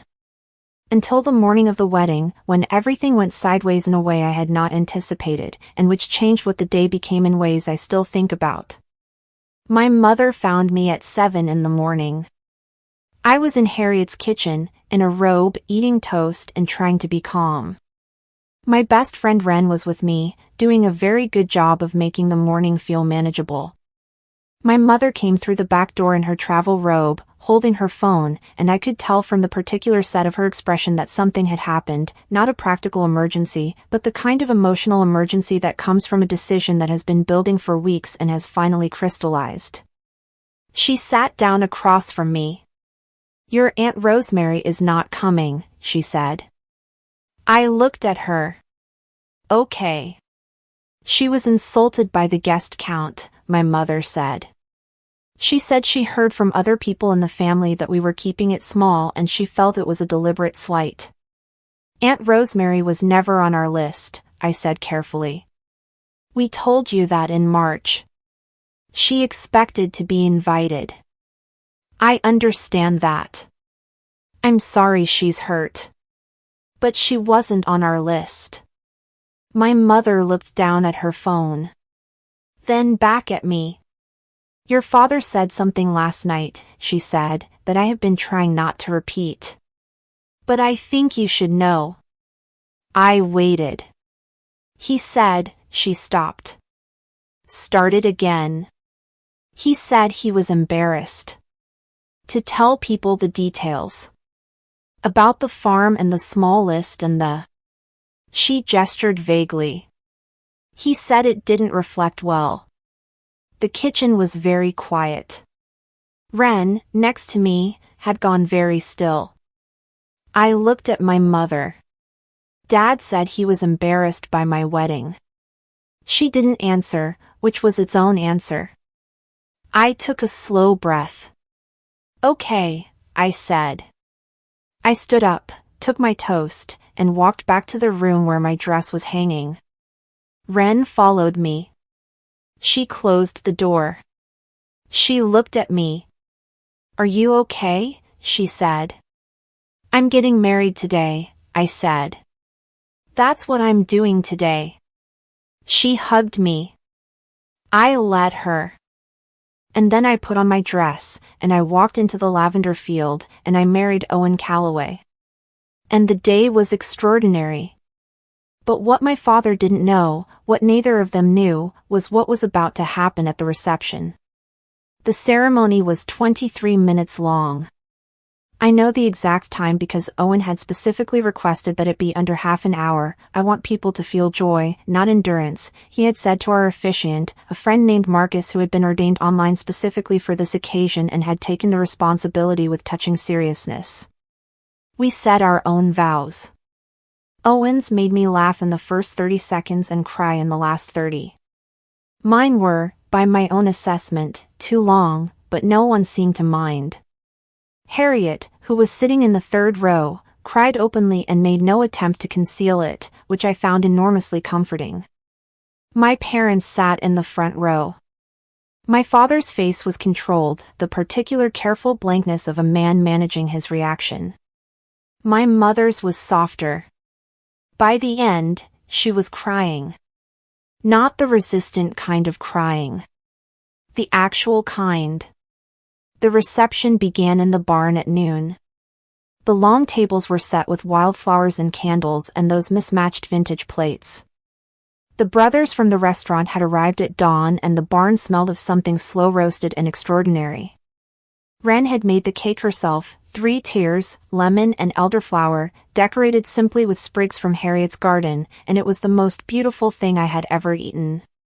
Owen gave a toast that lasted 4 minutes and made everyone at the table either laugh or cry or both. Marcus gave a toast that lasted 11 minutes and veered briefly into Civil War history, which no one minded because he had clearly meant well. And then my father stood up.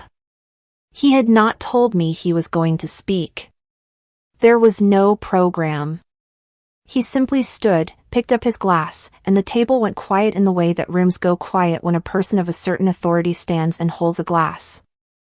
I looked at Owen. Owen looked at me. We held hands under the table. My father cleared his throat. And then he said something none of us expected.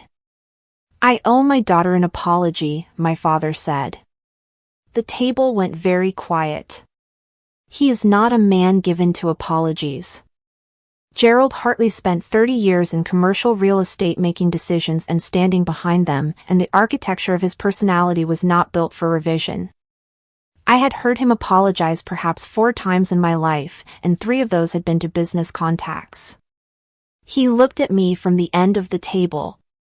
I said something last night, he said, that I should not have said. I said I was embarrassed. He paused. I was wrong. And I knew I was wrong when I said it, which makes it worse. He looked at the barn. At the flowers. At the mismatched plates. At Harriet, who was beaming at him from the corner with the particular warmth of a woman who has hosted enough weddings to know when something real is happening. "This is not the wedding I imagined for you," he said. "But I have been sitting here for 2 hours watching my daughter be completely, entirely herself, and I have been watching the man she married treat her like she is the most important thing in any room he is ever in." He looked at Owen. "And I realize that I have been measuring the wrong things for a very long time." Owen, next to me, was very still. "The farm is beautiful," my father said. "The food is the best I've eaten at any event in 30 years. And my daughter," his voice shifted slightly, the controlled blankness finally releasing into something underneath it. "My daughter looks happy. The way I always wanted her to look. I just didn't know this was what it looked like." He raised his glass. "To Elise and Owen," he said. "Who did it right?" 63 people raised their glasses. I was crying before he sat down. Owen squeezed my hand under the table so hard I felt it in my shoulder. And I thought, sitting in that barn, in my consignment shop dress, surrounded by 63 people who actually knew us, that this was the moment I had waited my entire life for. Not the apology. Not the acknowledgement.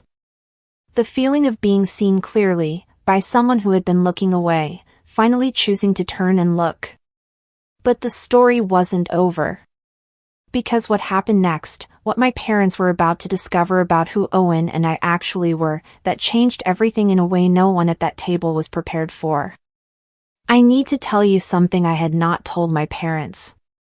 Owen and I had, for 3 years, been quietly building something. It had started as his idea, initially. Owen had grown up poor, genuinely, structurally poor, in a way that had shaped him in ways he talked about openly and without either shame or performance. His mother had worked 2 jobs. His father had been absent. He had gotten through college on a combination of grants, loans, and stubbornness, and he had become a teacher specifically because he had had one teacher, in 10th grade, who had stayed late twice a week to run a study group that Owen credited, without exaggeration, with changing the direction of his life. He had started a small scholarship fund the year before we got together. Just himself, initially, transferring a portion of his salary every month into an account, building slowly. It was for first-generation college students in the district where he taught.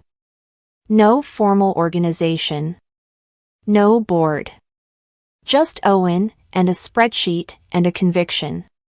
When I came into his life, I came with my ceramics business, which by then had grown to the point where I was profitable in ways I had not quite planned for. I had been reinvesting and saving carefully, the way you do when you grow up watching your parents make spending feel like a performance and you decide early that you want nothing to do with that. I had money. More money than my parents knew about, because I had never told them. Not deceptively, I had simply never found the moment when it seemed relevant, and their assumption that my ceramics hobby was charming and probably barely sustainable had never been strongly challenged. Owen and I had merged our fund 2 years before the wedding. What had started as Owen's modest monthly transfers had grown, with my contribution, into something more structured. We had formalized it. Registered as a non-profit. Hired, part-time, an administrator named Cora who had done this kind of work before and knew how to make things run correctly. By the day of our wedding, the fund had awarded grants to 31 students. My parents knew none of this. They were about to find out. Not because I had planned a reveal. Not because I had engineered a moment. But because of a card. Harriet had placed a small wooden box on the table near the cake. It was for cards, the physical cards that people still bring to weddings despite the digital age, the ones stuffed with handwritten notes and checks and occasionally small drawings from children attending under duress. At some point in the early afternoon, one of Owen's students found us. His name was Darius. He was 18, graduating that spring, the first in his family to be accepted to a 4-year university. He had driven 2 hours to be there with his mother, a quiet woman named Lorraine, whom Owen had called twice since the acceptance letter came, just to make sure they had everything they needed for the enrollment process. Darius was not on our official guest list, technically. Owen had added him 3 weeks before, quietly, because Darius had asked if he could come and Owen had said yes without mentioning it to me. I found out only when I saw Darius arrive and Owen's entire face changed. Darius waited until after the toasts. Then he came and stood beside our chairs with the particular careful formality of a young man who has been taught to be respectful in situations he finds significant. He handed us an envelope. Inside was a card. The cover was a photograph he had taken himself, his university acceptance letter, spread out on a kitchen table, with his mother's hand resting beside it. Inside he had written, in handwriting that was trying very hard to be neat, "Mr. Calloway, you changed what I thought was possible for me. I don't have a way to say that bigger. Congratulations to you and Ms. Hartley. You are both good people." Owen hugged him for a long time. His mother, Lorraine, was standing a few feet back. She looked at me. "He talks about your husband every day," she said quietly. I nodded. I could not speak for a moment.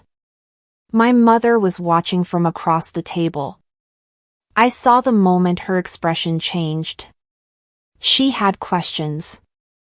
And when she asked them, the answers were going to dismantle everything she thought she understood about who her daughter had married. My mother came to find me as the afternoon began to soften into early evening. The reception was winding down in the gentle way that good receptions wind down, people moving from tables to open spaces, the music shifting to something quieter, Harriet bringing out a second round of desserts that no one had asked for and everyone was grateful for. My mother found me near the barn doors, looking out at the lavender fields and the last of the light. She stood beside me. We were quiet for a moment. "Who was the young man?" she asked. "With the card." "One of Owen's students," I said. "He got into university this spring. First in his family." "Owen helped him?" "Owen has been helping students like him for years," I said. "He started a fund. Before we even met." She was quiet. "We formalized it 2 years ago," I said. "Together. It's a non-profit now. We've given grants to 31 students." She turned to look at me.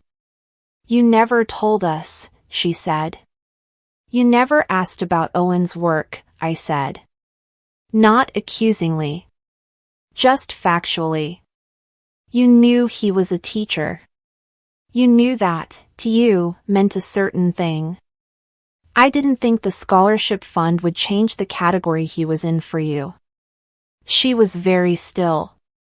"Would it have?" I asked. She didn't answer immediately. Which was, I thought, honest of her. "I don't know," she said finally. "Maybe. I don't know if that says something good about me or something terrible." "It probably says something human," I said. We watched the light change over the lavender. "He's a good man," she said. Not with surprise, exactly. With a different quality, recognition, maybe. The sound of a belief being formed rather than inherited. "I know," I said. "I've known for 3 years." She reached over and took my hand. Not in the formal, public way she usually touched me, but just held it. The way you hold someone's hand when you are not trying to communicate something specific but simply want to not be separate from them. We stood there for a while. Then she said, "Tell me more about the students." And I did. What happened after the wedding happened slowly, which is the way most important things happen. My father flew home the next morning. He shook Owen's hand for a long time at the airport, longer than the handshakes he had given at Thanksgiving, the year before, and the visit after that. He said, to Owen specifically, "I owe you more than a handshake." Owen said, "This is plenty." My father looked at him for a moment and then nodded, and that was that. My mother stayed an extra day. She helped us return Harriet's dishes. She talked to Harriet for 2 hours about lavender cultivation, which I found both unexpected and entirely characteristic. My mother is a woman who, when she turns her attention towards something, turns it completely. She exchanged numbers with Harriet. I do not know if they have spoken since. I believe they probably have. On the drive to the airport, my mother asked me about the nonprofit. The structure, the criteria, how we selected students, how the finances worked. She asked careful, specific questions, the way she asked about anything she decided to take seriously. I answered everything. At the departure drop-off, she hugged me. "I'm sorry about the card," she said. I knew she meant the card she had sent before the wedding. The one about disappointment. The one I had kept on my studio workbench for a week and looked at while I worked. "It's okay," I said. "It isn't," she said. "But thank you." She got out of the car. I drove back to Harriet's farm to help with the remaining cleanup, and on the way I called Owen, who was already back in Portland with the dog, and I told him everything. He listened without interrupting, the way he always listened. When I finished, he was quiet for a moment. Then he said, "How do you feel?" I thought about it. "Like something got fixed that I didn't know how to fix myself," I said. "Like someone else picked up the piece I'd been holding and put it in the right place." "Good," he said. "Yeah," I said. "Good. But I still haven't told you the part that changed everything. The real twist. The thing that happened 8 months later.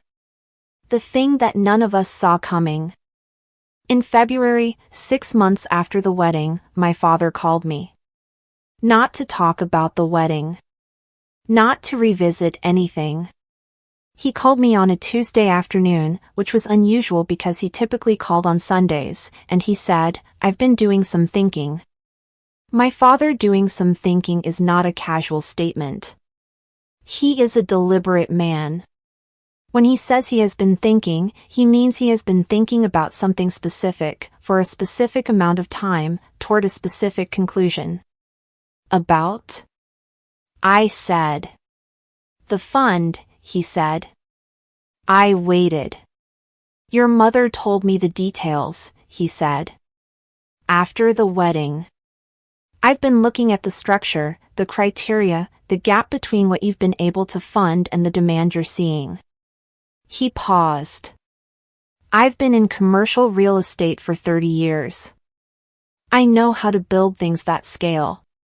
And I know how to raise capital. I was very still. I'd like to help, he said. If you'd have me. There are moments that reframe everything before them. Not by erasing what happened, but by placing it in a context that changes what it meant. I had spent 20 years being the daughter who hadn't lived up to the plan. I had spent 3 years being the woman whose partner wasn't the right kind. I had spent the morning of my wedding absorbing the word embarrassment from a distance.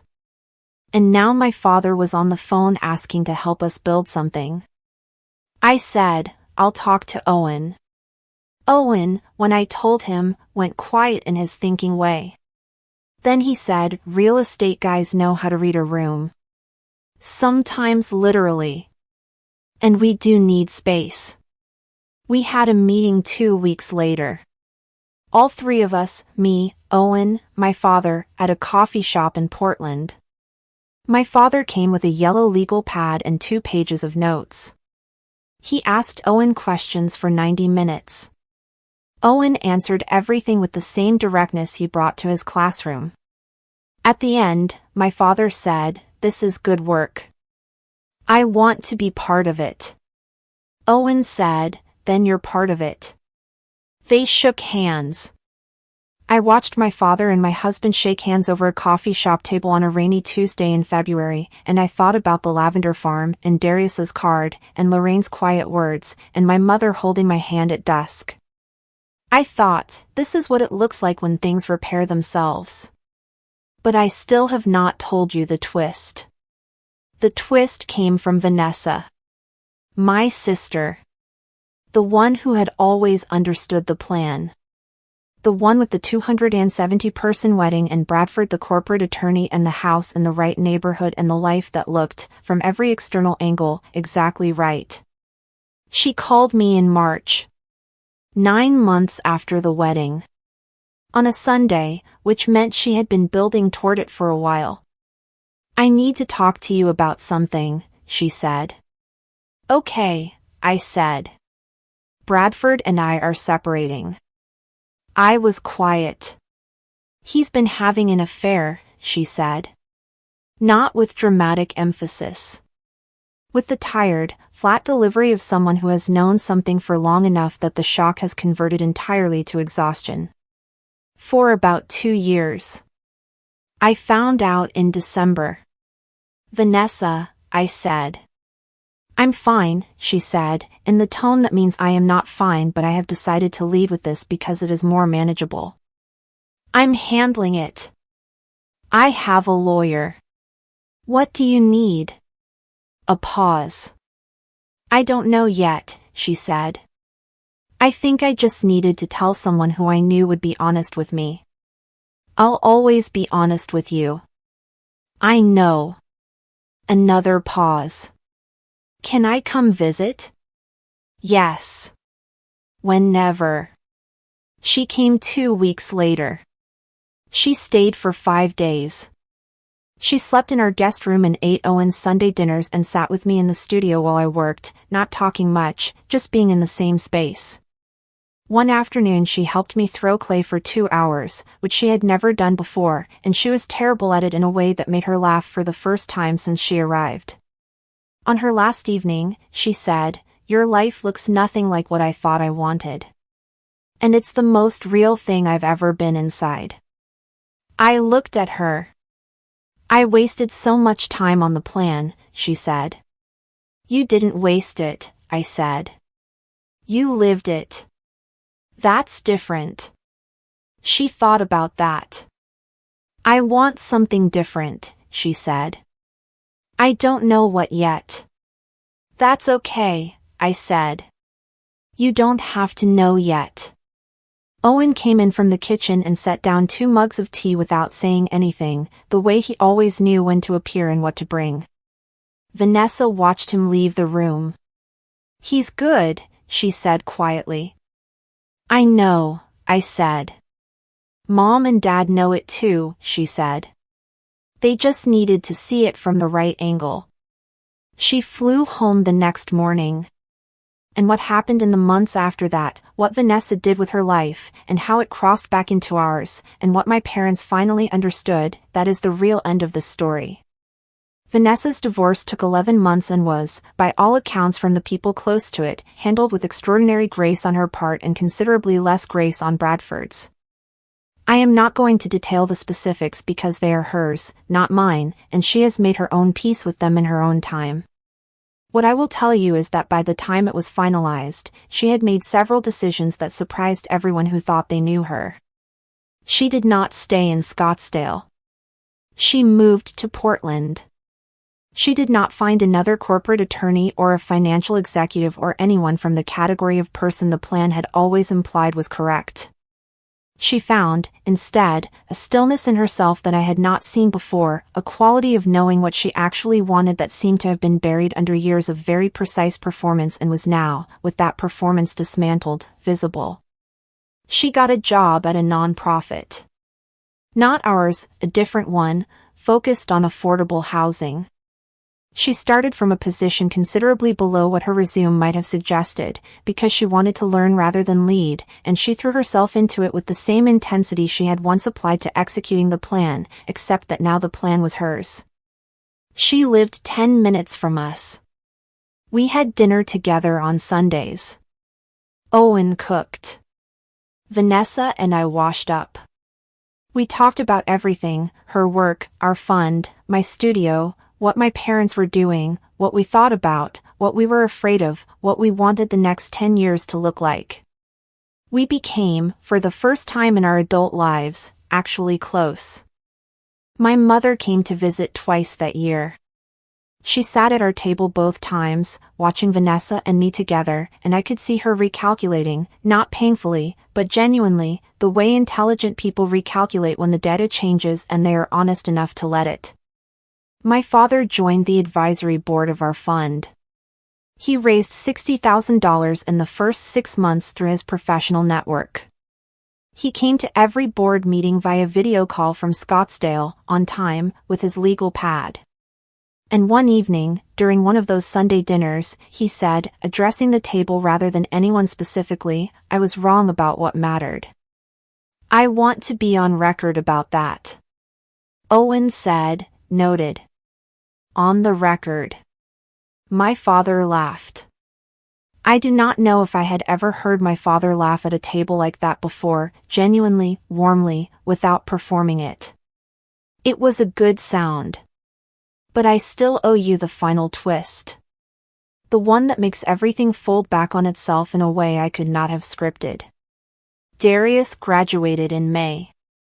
I flew to his university for the ceremony, a small school in eastern Oregon, beautiful in the pale spring light, full of families who had driven long distances to watch their children cross a stage. Owen could not come, there had been a scheduling conflict with a school event he could not miss, but I went alone, which felt right. I sat in the bleachers with Lorraine and her sister and cheered in a way that surprised me with its intensity. After the ceremony, Darius found us in the crowd. He was wearing his gown and holding his diploma in both hands with a care that made it look like the most significant object he had ever held, which I suppose it was. He hugged his mother for a long time. Then he looked at me. I wrote to Mr. Calloway, he said. But I wanted to tell you in person. Tell me what? I said. I'm going to be a teacher, he said. Secondary education. History. I stared at him. He smiled. Because of him, he said simply. Because of what he did. Because someone did it for me and I understand now what that means and I want to do it for someone else. I hugged him. Possibly for too long. He didn't seem to mind. I called Owen on the drive back to the airport. I told him what Darius had said. Owen was quiet for a moment, the particular silence of a person receiving something they have wanted without fully letting themselves want it. History teacher, he said finally. History teacher, I confirmed. He didn't say anything for a while. Then, tell me more. And I did. And somewhere on that drive, on that ordinary Tuesday in May, with the Oregon hills on either side of the road and Owen's voice in my ear and the sun coming through the windshield, I thought about my parents' vision for my wedding. The plan. The 250 guests and the 12-piece band and the venue that opened doors. I thought about 63 people in a Lavender barn, and a card with an acceptance letter on the front, and my father standing with a glass saying I was wrong. And I thought, this is what the plan was always supposed to produce. Not a wedding. A life. A real one. Built on real things. That reaches into other real lives and changes them in small, permanent ways that compound forward in directions you will never fully trace. I got married in economy, you might say. And it turned out that was exactly first class. There is a coda to this story that I want to share because it is small and true and it is mine. Last autumn, 2 years after the wedding, Owen and I went back to Harriet's farm. Not for an event. Just to visit. Harriet had extended an open invitation, in the offhand way she extended most things, and we had finally taken her up on it on a long weekend in October when the lavender was gone but the fields were still beautiful in their harvested quiet. We walked the property in the afternoon. The barn still had its string lights. The old wood still smelled the same. Harriet made tea and we sat at her kitchen table while she told us about the season and the new flower varieties she was trialing in a wedding she had hosted in August that she described as too many people, too little meaning. She said this with the authority of someone who had seen enough weddings to have strong opinions. Yours was one of the good ones, she said. Not to compliment us. Just as information. Thank you for having us, Owen said. She waved her hand. You were easy. I always know within the first hour whether a couple is going to make the place better or just use it. She poured more tea. You made it better. We walked home through the fields as the light went low and orange. Owen took my hand. We did not talk much. We didn't need to. I thought about Vanessa, who had found her own version of a life that felt like hers. I thought about Darius, who was applying for teaching certification and would be in a classroom in 2 years. I thought about my father on his video calls with his legal pad, calling in from Scottsdale. I thought about my mother and Harriet exchanging numbers in a barn. I thought about the blue folder. The plan. The non-negotiables. And I thought, it was never about what the wedding looked like. It was always about what came after. What came after was this. All of this. And I would not trade a single mismatched plate. The twist, the final one, the one I promised, happened at Christmas. My parents came to Portland. Both of them. They stayed in a hotel nearby, which was their choice, but they spent every day with us, at the studio, at our apartment, at Vanessa's new place, at Sunday dinner, where Owen cooked a roast that took 6 hours and my father watched the process with the concentrated interest of a man encountering a skill set he had previously not bothered to notice. On Christmas Eve, my mother gave me a gift. It was the folder. The pale blue folder. The plan. I opened it slowly, not sure what I was meant to feel. Inside, the magazine clippings were still there. The printed emails from caterers. The hand-drawn seating chart template. The laminated list of non-negotiables. But my mother had gone through it. She had handwritten notes in the margins, small notations, some crossed out, some circled, as if she had been conducting a private audit. And on the front page, where she had once written the plan in careful capital letters, she had written something else beneath it, in the same careful hand.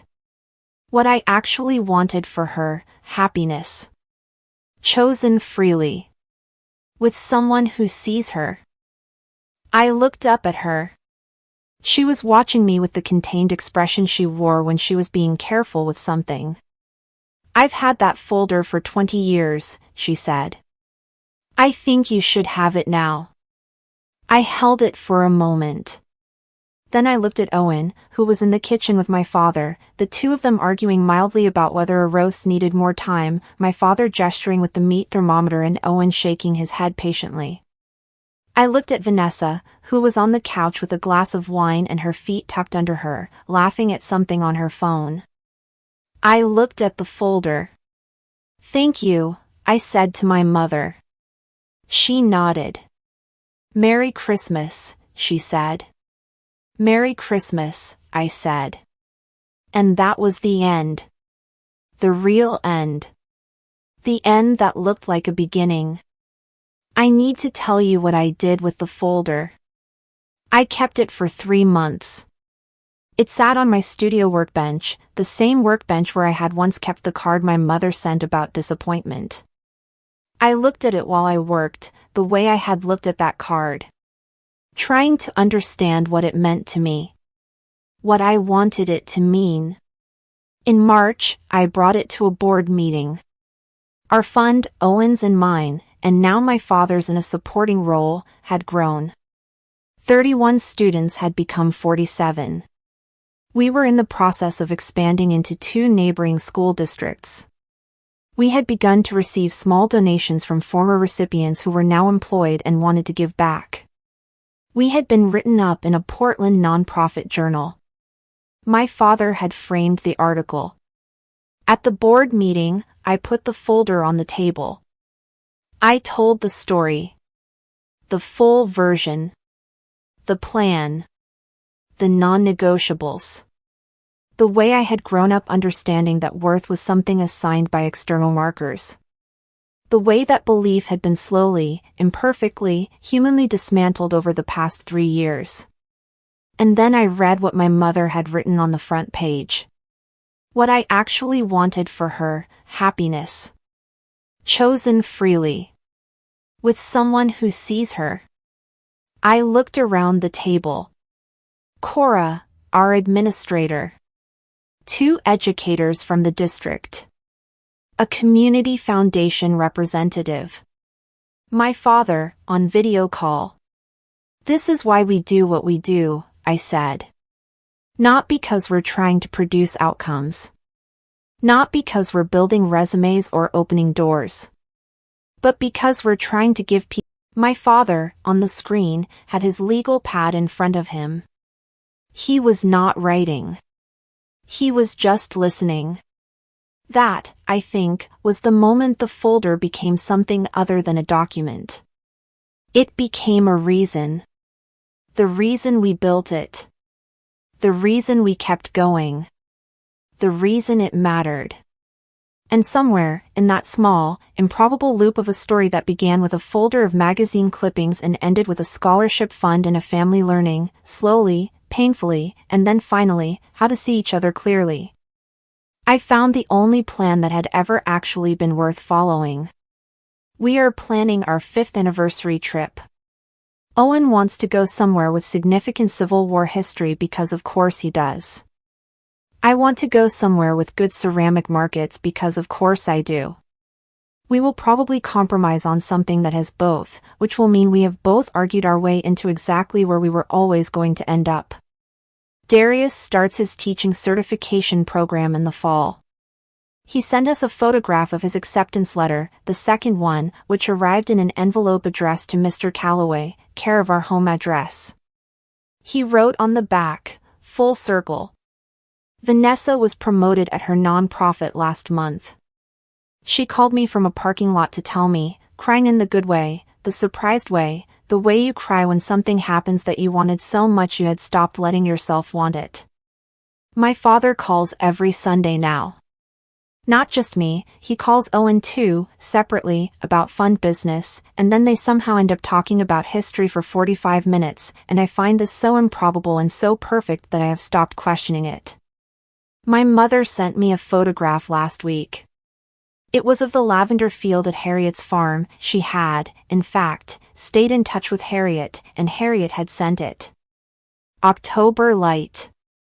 Empty field.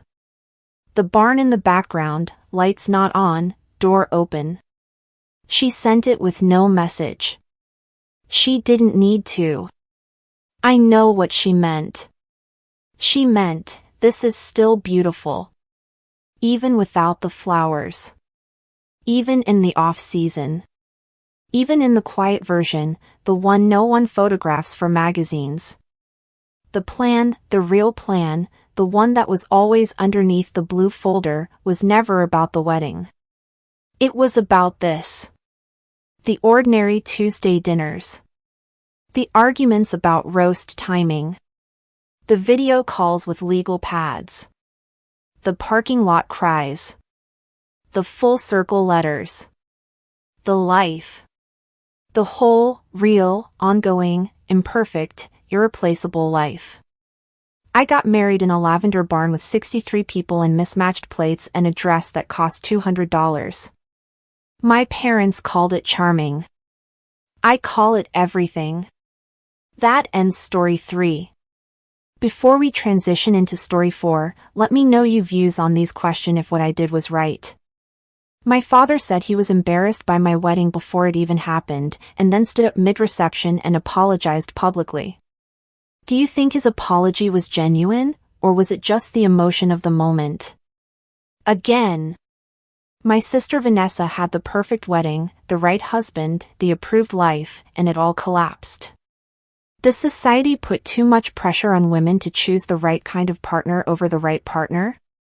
Let that one sit with you. Last story of the night, and this one is personal in a different way. A text sent to the wrong number. In a funeral home parking lot. The person who received it had to walk inside 30 seconds later and greet 200 people with a smile. 11 days of silence. Then she started building. Story 4. The last one. A cardiac event, swift, without warning, the kind that the doctors describe as quick and the family describes as brutal. He had been healthy, or appeared to be. He had plans. My name is Nora Callahan. I am 36 years old. I grew up in a gray stone house in upstate New York with my parents and my older sister, Bridget, who was 4 years ahead of me in everything: school, friends, social fluency, the particular ease of someone who has always understood instinctively what a room expects of her and has always been willing to provide it. I was not like Bridget.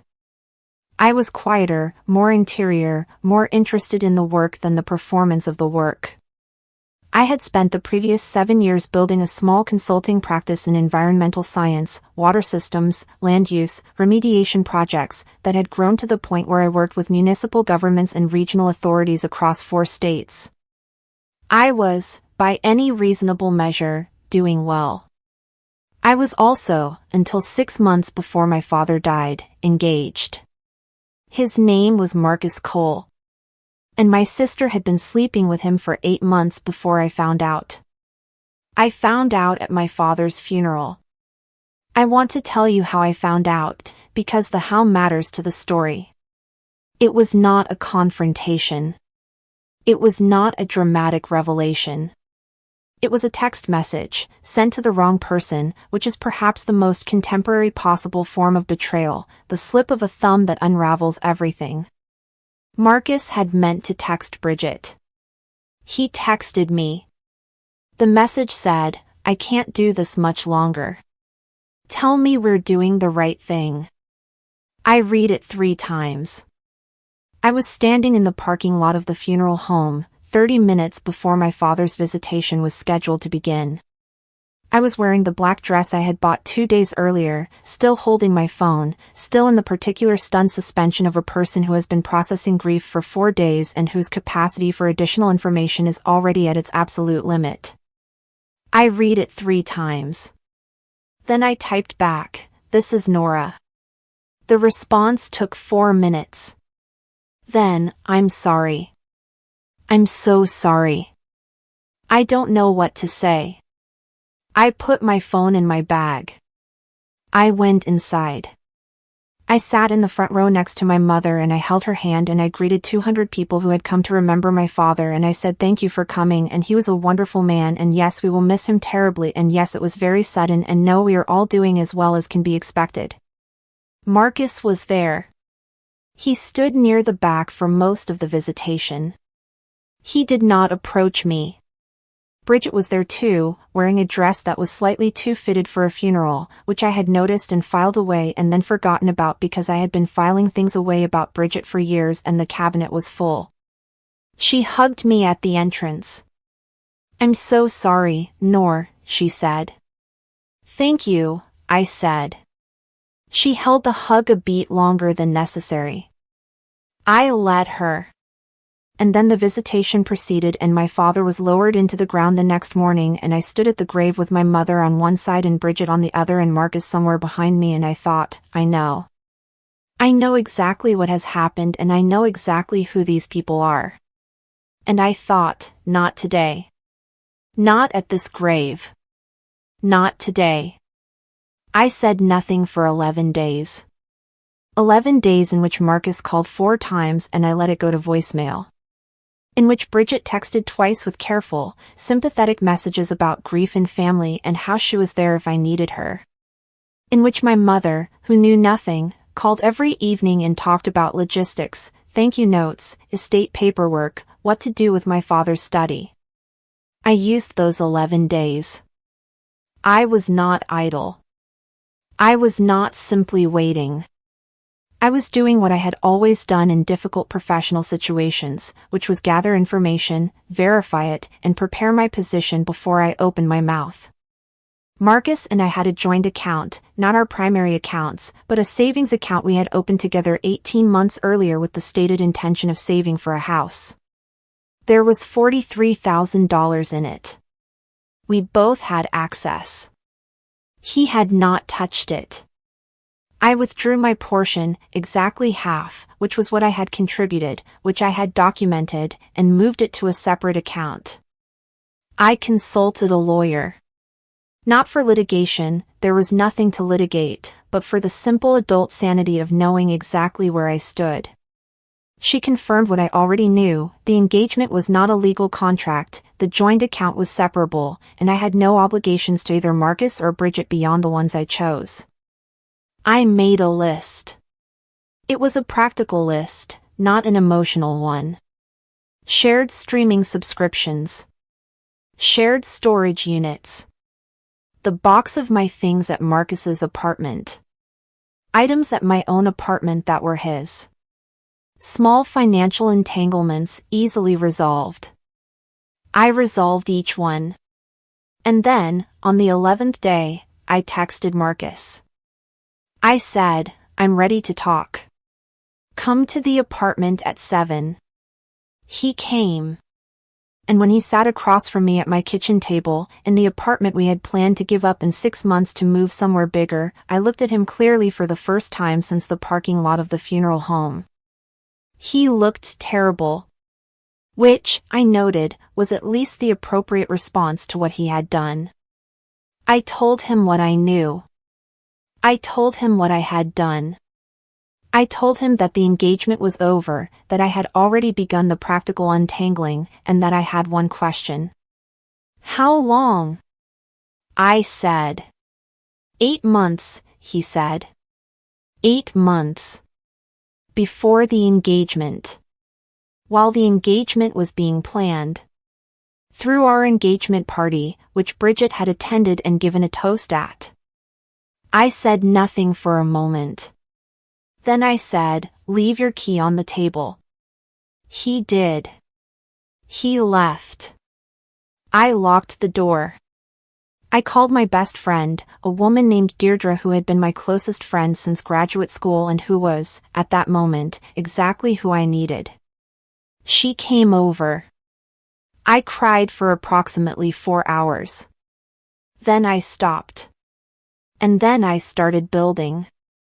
The conversation with Bridget was different. I had known, for 11 days, how to handle Marcus. Marcus was a disappointment, profound, structural, final, but he was, in the end, simply a man who had made choices that revealed his character. I grieved him the way you grieve an idea you have been carrying that turns out never to have been real. Bridget was different. Bridget was my sister. I had known her for 36 years. I had sat next to her in the back seat of every long car trip. I had been in her wedding 8 years earlier, maid of honor, the speech, all of it. I had called her from the hospital when I had a minor procedure and been frightened. I had told her things I had not told other people. And she had looked at me, for 8 months, knowing what she knew, and said nothing. I did not call her. I drove to her house.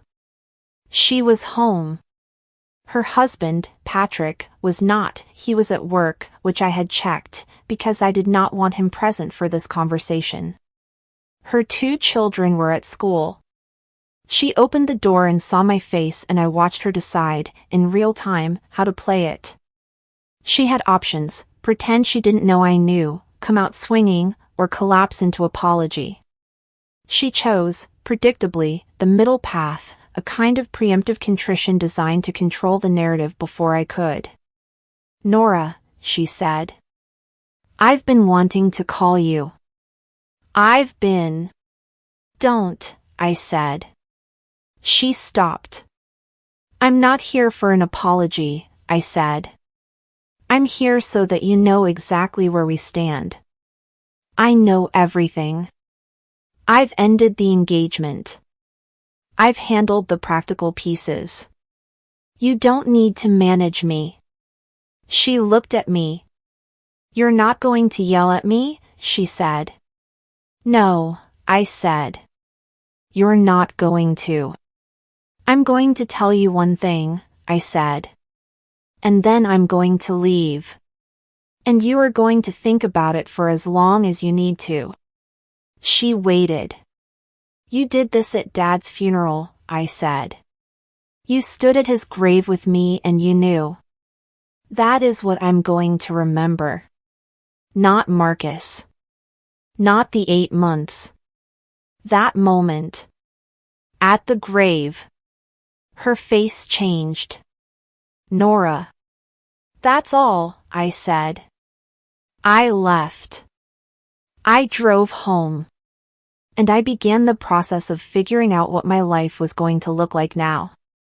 What I did not know, what none of them knew, was what I was already holding. What had already been set in motion months before the funeral. The thing that was going to change everything. 3 months before my father died, I had been approached.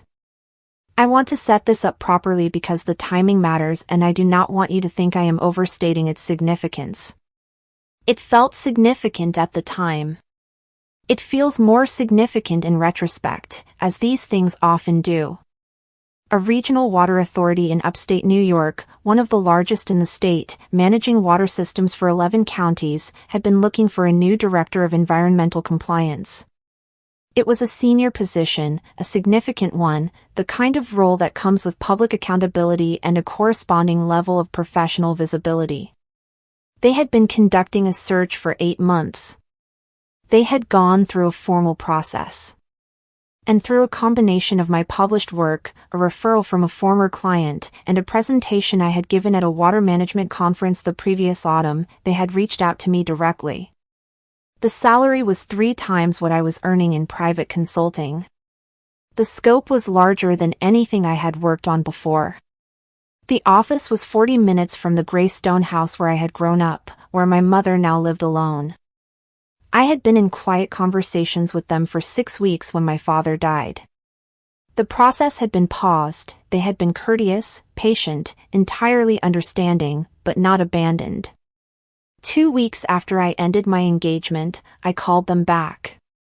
And 3 months after that, I accepted the position.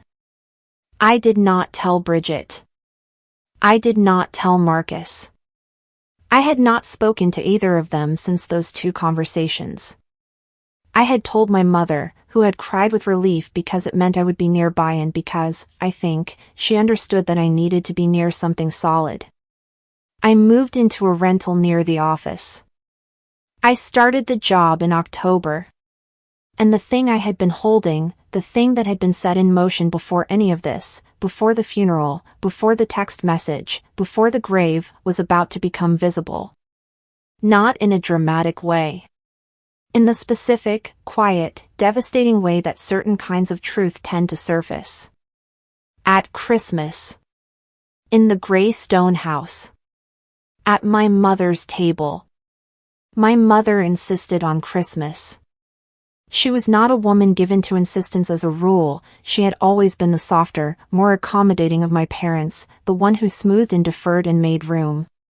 But in the first year after my father's death, she had developed a particular quiet determination about the shape of things. She was going to have Christmas. In the house.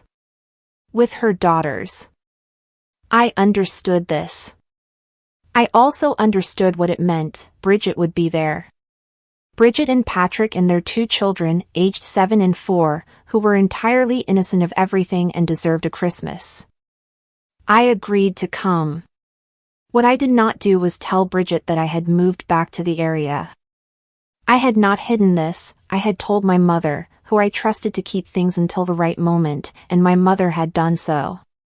Bridget still believed I was in the city, still in my old apartment, still, I suspect, processing everything in some form she had scripted in her head. I arrived at the house on Christmas Eve. Bridget was already there. She was in the kitchen with my mother when I came in. She turned when she heard the door.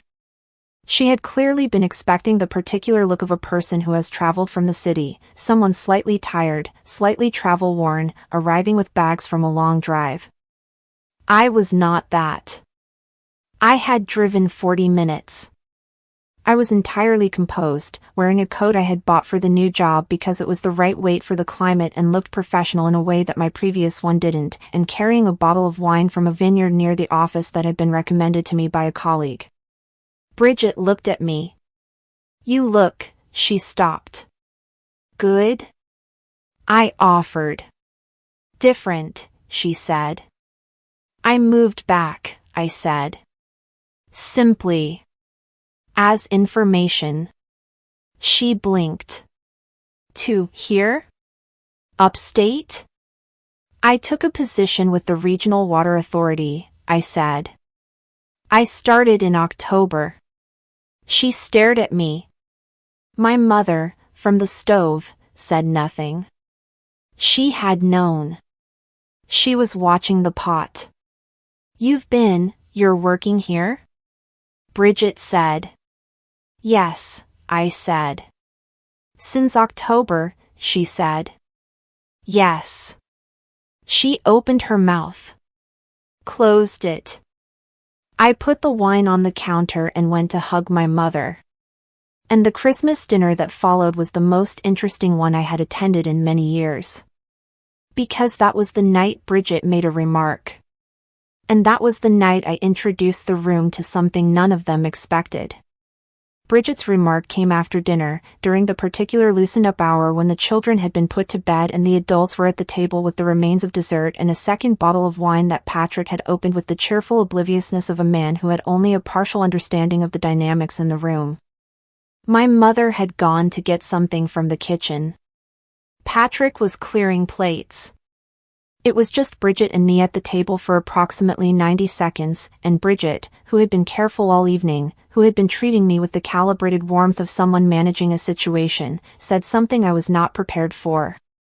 She said, "Are you seeing anyone?" I looked at her. "I heard Marcus moved on," she said. The words were careful, but the tone had an edge, the edge of a woman reassuring herself that she was ahead. "That's not really your business," I said. "I'm just asking," she said. "You're just asking," I said, "whether I've recovered sufficiently from the thing you did. So that you can feel better about having done it." She flushed. "That's not." "It's fine," I said. "You don't need to worry about me." She leaned forward slightly. "Nora. I know things ended badly, but Marcus and I, what we have is real. We're..." "Bridget," I said. "I genuinely don't need you to explain Marcus to me. I just want you to understand." "I understand everything," I said. "I am completely fine. And I am going to introduce you to someone tomorrow." She blinked. "What?" "I have someone I'd like to bring to lunch tomorrow," I said. "If Mom is okay with it." My mother, returning from the kitchen with a plate of cookies, caught the last part of this. "Of course," she said, as if she had been expecting exactly this. Bridget looked between us. "Who?" she said. "You'll meet him tomorrow," I said, and reached for a cookie. And that was the end of that conversation. But not the end of the story. Because the man I was bringing to lunch was not simply someone I was seeing. He was the reason everything that had happened to me in the past 6 months had started to make a different kind of sense. His name was Thomas Achabe. I had met him in September, 3 weeks after starting the new job. He was a civil engineer, a specialist in water infrastructure, which meant our professional worlds overlapped in the specific, practical way of two people who work on the same problems from different angles. He had been brought in to consult on a remediation project that my team was overseeing, and we had spent 2 days in a site meeting going through technical documentation with the particular concentration of people who take their work seriously. He was 41. He had grown up in London and had moved to the United States 12 years earlier for a project that he described, with characteristic understatement, as more interesting than I expected. He had the quality that I had come to recognize, over years of professional work, as the rarest kind of intelligence, not the performing kind, not the kind that needed to be seen, but the kind that simply engaged, fully, with whatever was in front of it. We had dinner after the second day of site meetings. We talked for 3 hours. I told him about my father, which surprised me. I had not been telling many people about my father in the context of new meetings, because grief was not something I wanted to perform for strangers. But Thomas asked the right question and I answered it honestly, and it did not feel like performance.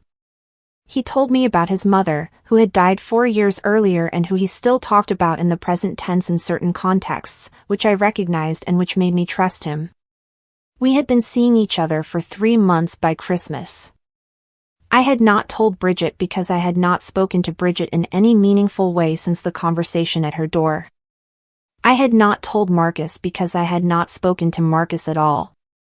Thomas knew the full story. I had told him early because early was the only honest time to tell it, and he had listened and asked careful questions and said, "That's a lot to carry." I had said, "I've been carrying it a while." He had said, "You don't have to carry all of it alone." I had not said anything for a moment. Then I had said, "Okay." He was, on Christmas morning when I called to confirm lunch, making jollof rice for the occasion because he had decided that arriving at my mother's house for the first time without bringing food was not something he was willing to do. I told him he didn't need to. He said, "I know. I want to." That was Thomas. That was all of Thomas, in those 3 words. I want to. He arrived at noon. My mother opened the door and Thomas handed her a pot of jollof rice and said, "Mrs. Callahan, I've heard a great deal about you and I'm very glad to meet you." And my mother, who was still in the first difficult year of widowhood and who had been quietly, carefully rebuilding the architecture of her daily life, looked at him and smiled with what I recognized as genuine warmth, not performed warmth, not the warmth she deployed for social situations, but the real kind. Bridget was in the living room. She came to the entrance hallway when she heard voices. She looked at Thomas. Then she looked at me. Then back at Thomas. I watched her process several things simultaneously. She had been, I understood this, because I knew her, expecting someone. Expecting the version of Nora who would arrive at Christmas lunch with the slightly defensive brightness of a woman who has rebounded with someone adequate. Someone who could be quietly assessed and found to be a reasonable next step but not a destabilizing one. Thomas was not that. Thomas was, and I say this not with the bias of a woman in love, but with the accuracy of someone who has spent years in professional environments reading rooms, the kind of person who changes the atmosphere when he enters it. Not through volume or performance but through a specific quality of settled, attentive presence. The kind of person people turn toward without consciously deciding to. He shook Patrick's hand. He admired the children's Christmas drawings with specific, genuine comments. He asked my mother about the house and listened to her answer with full attention and then said something about the architectural style that made her call my father's name reflexively and then catch herself, and Thomas said, "Tell me about him," and she did, and it was fine, it was good, actually, the first time I had seen her talk about my father without the conversation collapsing under the weight of grief. Bridget, through all of this, was very quiet. At one point she said, to me, privately, in the kitchen under the guise of helping carry dishes, "Who is he? What does he do?" I told her. She said, "How long have you been?" 3 months, I said. She looked at me. "You seem happy," she said. And I could hear it, the specific texture of a realization landing. The understanding that the person she had expected to find damaged and diminished was neither of those things. "I am happy," I said. Simply. Without performance. And I went back to the table. The lunch lasted 3 hours. I want to describe those 3 hours carefully because they contained something I had not anticipated, something that shifted the story from a simple account of wrongdoing and recovery into something more complicated and more true. Bridget was not, at that lunch, the villain she had been in the 6 months preceding it. She was a woman sitting at her mother's table watching her younger sister be happy with someone good, knowing what she had done to contribute to the path that had led here. She was quiet in a way that was different from her usual social quietness, which was a calculated, comfortable quietness, the quietness of a woman who knew how to hold a room. This was the other kind. The kind that comes from sitting with something you have done that you cannot undo. Patrick talked about his work, which was pleasant and irrelevant. The children came back downstairs and Thomas let the 7-year-old explain, at considerable length, a video game he did not play and appeared to find genuinely interesting. My mother brought out the good china for the coffee service, which she only did for people she had decided mattered. At one point, my mother told a story about my father and Christmas. A specific story, the year he had assembled a bicycle at 2 in the morning and had miscounted the bolts and the bicycle had been slightly wrong for 6 months before anyone noticed. She told it with the cadence of someone who has told a story many times but has not yet lost the pleasure of it, and everyone laughed, and for a moment the room had my father in it in the way that good stories can hold the people thereabout. I looked at Bridget when the laughter settled. She was looking at the table. I understood, in that moment, that she was grieving too. Not in the way I was grieving, my grief was clean, or at least clearly bounded. Hers was more complicated, layered with the specific weight of having done something that could not be undone and being required to sit in the room where the consequence of it was visible. I did not feel sorry for her. But I understood it. And understanding, I have found, is not the same as forgiveness. But it is the beginning of something. What happened after lunch is the part of the story I have thought about most. Because it was not what I had planned. It was better than what I had planned. And it changed what the rest of the story became. After lunch, Thomas took the children to the back garden to look at something they had found, a bird's nest in the old apple tree that the 7-year-old had been monitoring with ornithological seriousness. My mother went to rest. Patrick fell asleep on the sofa with the effortless speed of a man with a clear conscience. Which left Bridget and me in the kitchen, washing up. The ordinary domestic fact of 2 sisters at a sink, which we had been 1,000 times before in this house, in this kitchen, with this specific rhythm of one washing and one drying that we had established sometime in childhood and had never revised. We worked in silence for a few minutes. Then Bridget said, "I owe you more than I've said." I kept washing. "I know the apology I gave you in October wasn't," she stopped. "It wasn't enough.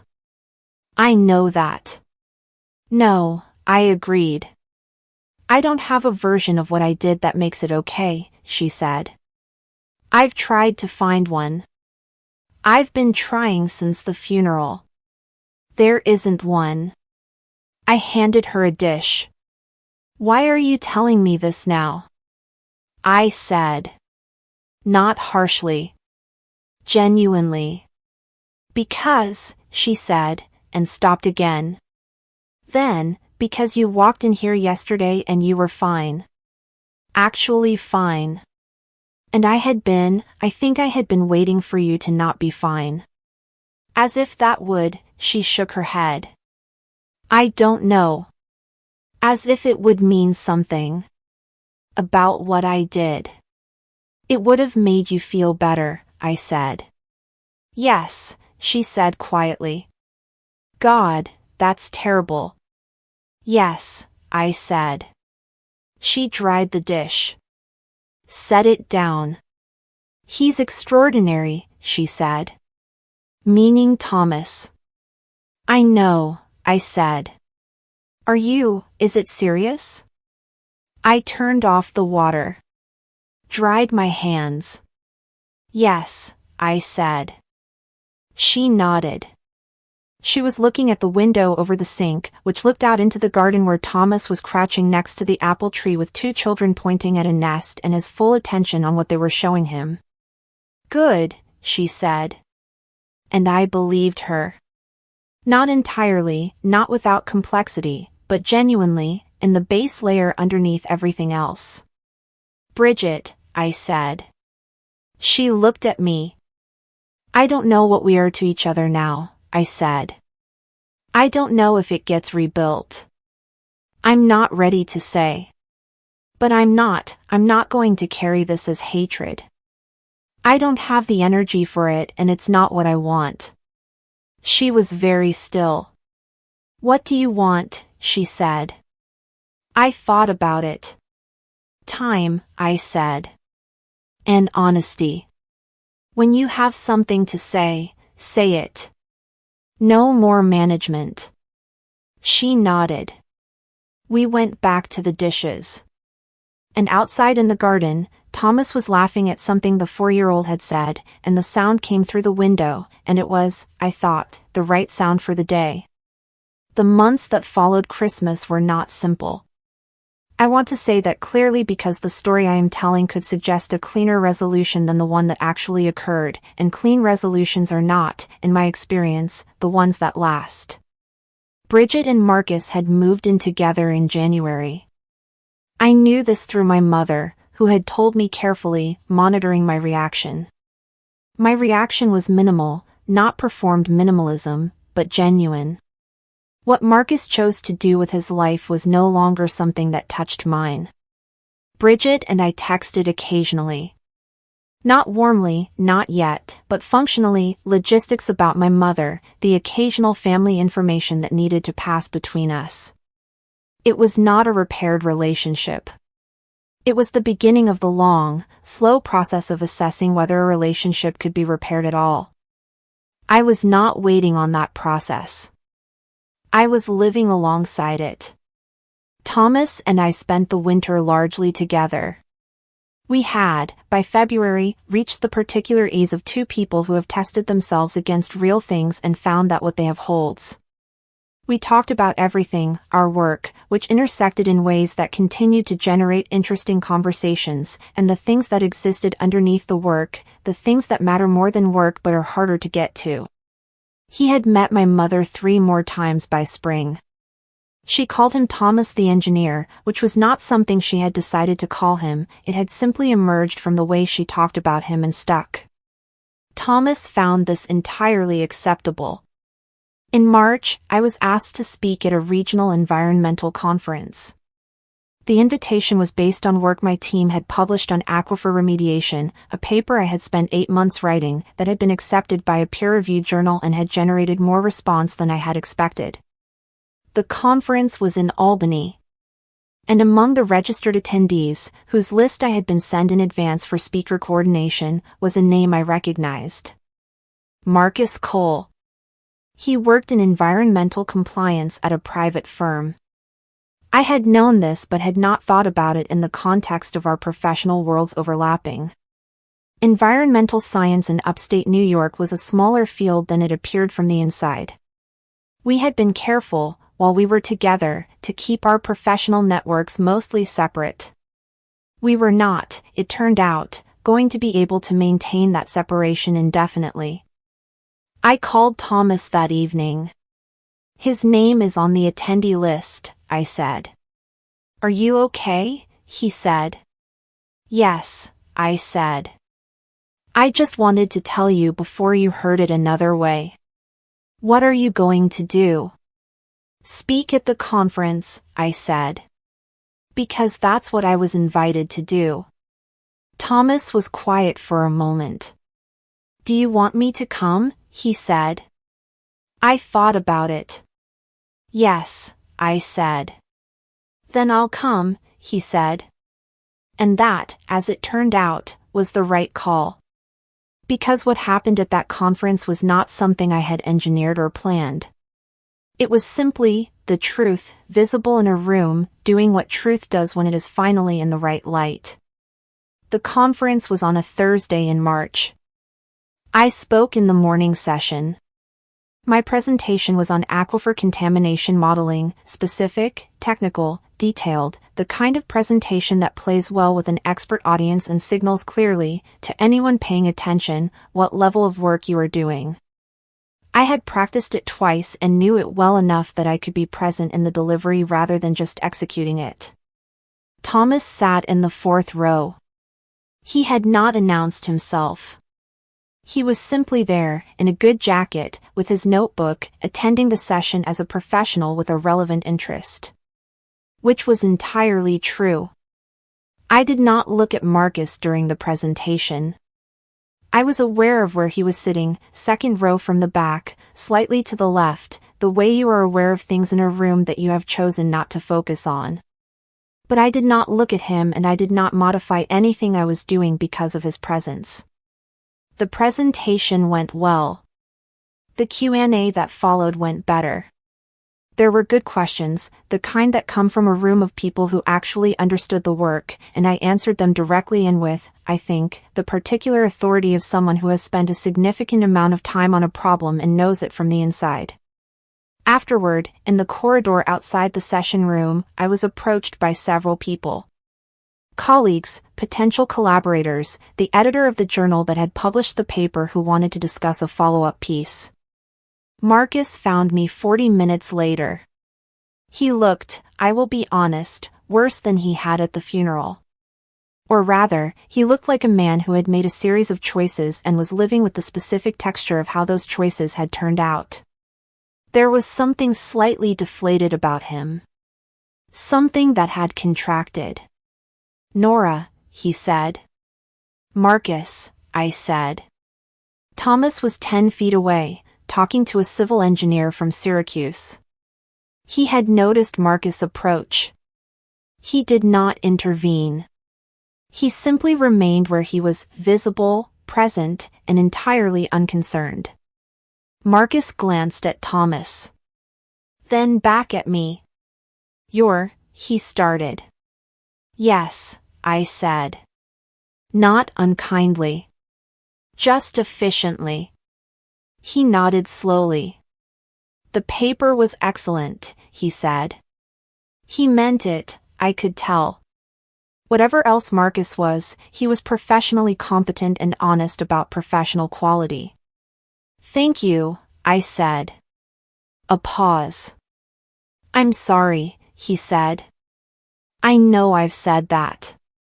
But I'm saying it again. I know, I said. Thomas appeared at my shoulder. Not obtrusively. Just there. Ready? He said to me. Yes, I said. I introduced them. Because it was the adult thing to do and because it cost me nothing and because I had decided, a long time ago, that I was not going to perform injury for anyone's benefit. Marcus shook Thomas's hand. He said something professional. Thomas said something equally professional. Then Marcus left. And Thomas looked at me. You okay? He said. Very, I said. He smiled. Lunch? He said. Absolutely, I said. And we went to lunch. That was it. That was the whole encounter. No scene. No confrontation. No victory speech. Just the plain, quiet, devastating adequacy of a life that had continued without him in it. Sometimes that is the most complete revenge there is. The twist, the real one, the one the story has been building toward, did not happen at the conference. It happened 6 weeks later, in April, in my mother's garden. Thomas had proposed. Not with grandeur, he was not a man of grandeur, and I was not a woman who wanted it. He proposed on a Sunday afternoon in my mother's back garden, near the apple tree the children had been monitoring at Christmas, while we were supposed to be helping with some light garden work but had largely been drinking tea and talking. He had a ring, a thin gold band with a blue-green stone, which he had chosen himself and which I later learned he had spent 3 weeks researching, specifically looking for something that would feel like mine rather than like a category.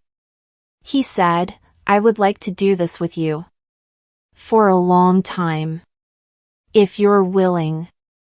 I said yes before he finished the sentence.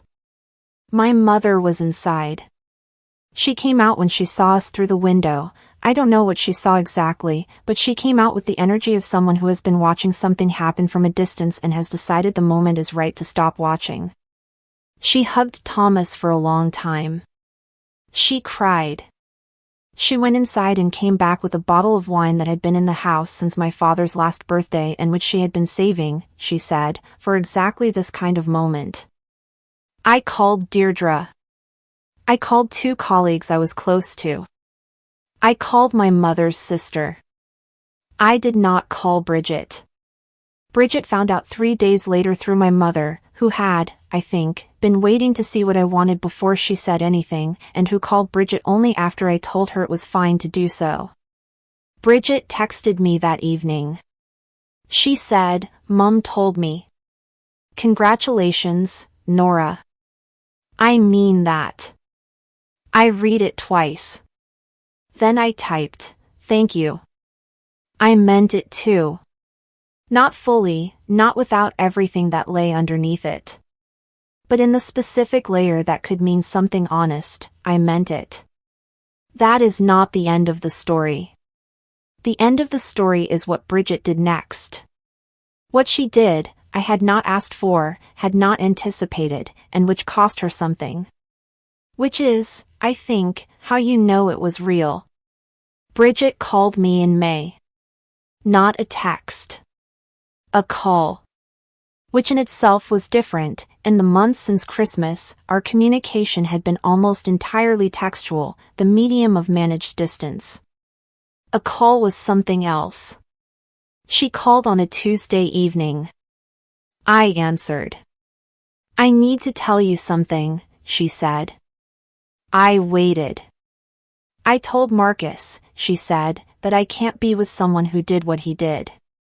Not to you specifically, but the pattern of it. The way he was during those 8 months. The way he thought about you." She stopped. I told him in February. "I've been trying to decide whether to tell you." I was very still. "You broke up with him," I said. "Yes," she said. "In February." "Yes." I thought about the conference.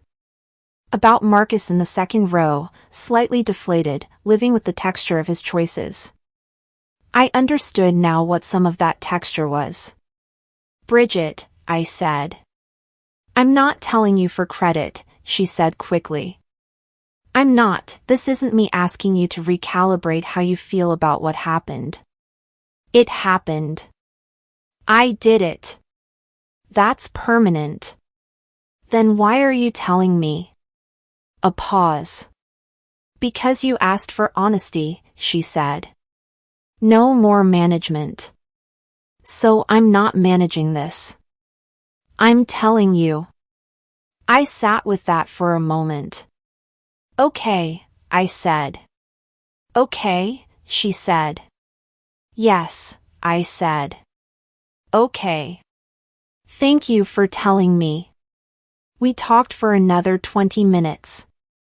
Not about Marcus, not about the past, about my mother, about the wedding, about small things. The kind of conversation that does not resolve anything specific but that reestablishes the possibility of conversation. When we hung up, I sat in my apartment for a while. Then I called Thomas. I told him. He was quiet. Then he said, "How do you feel?" "Like something shifted," I said. "Not fixed. But shifted." "Is that good?" he said.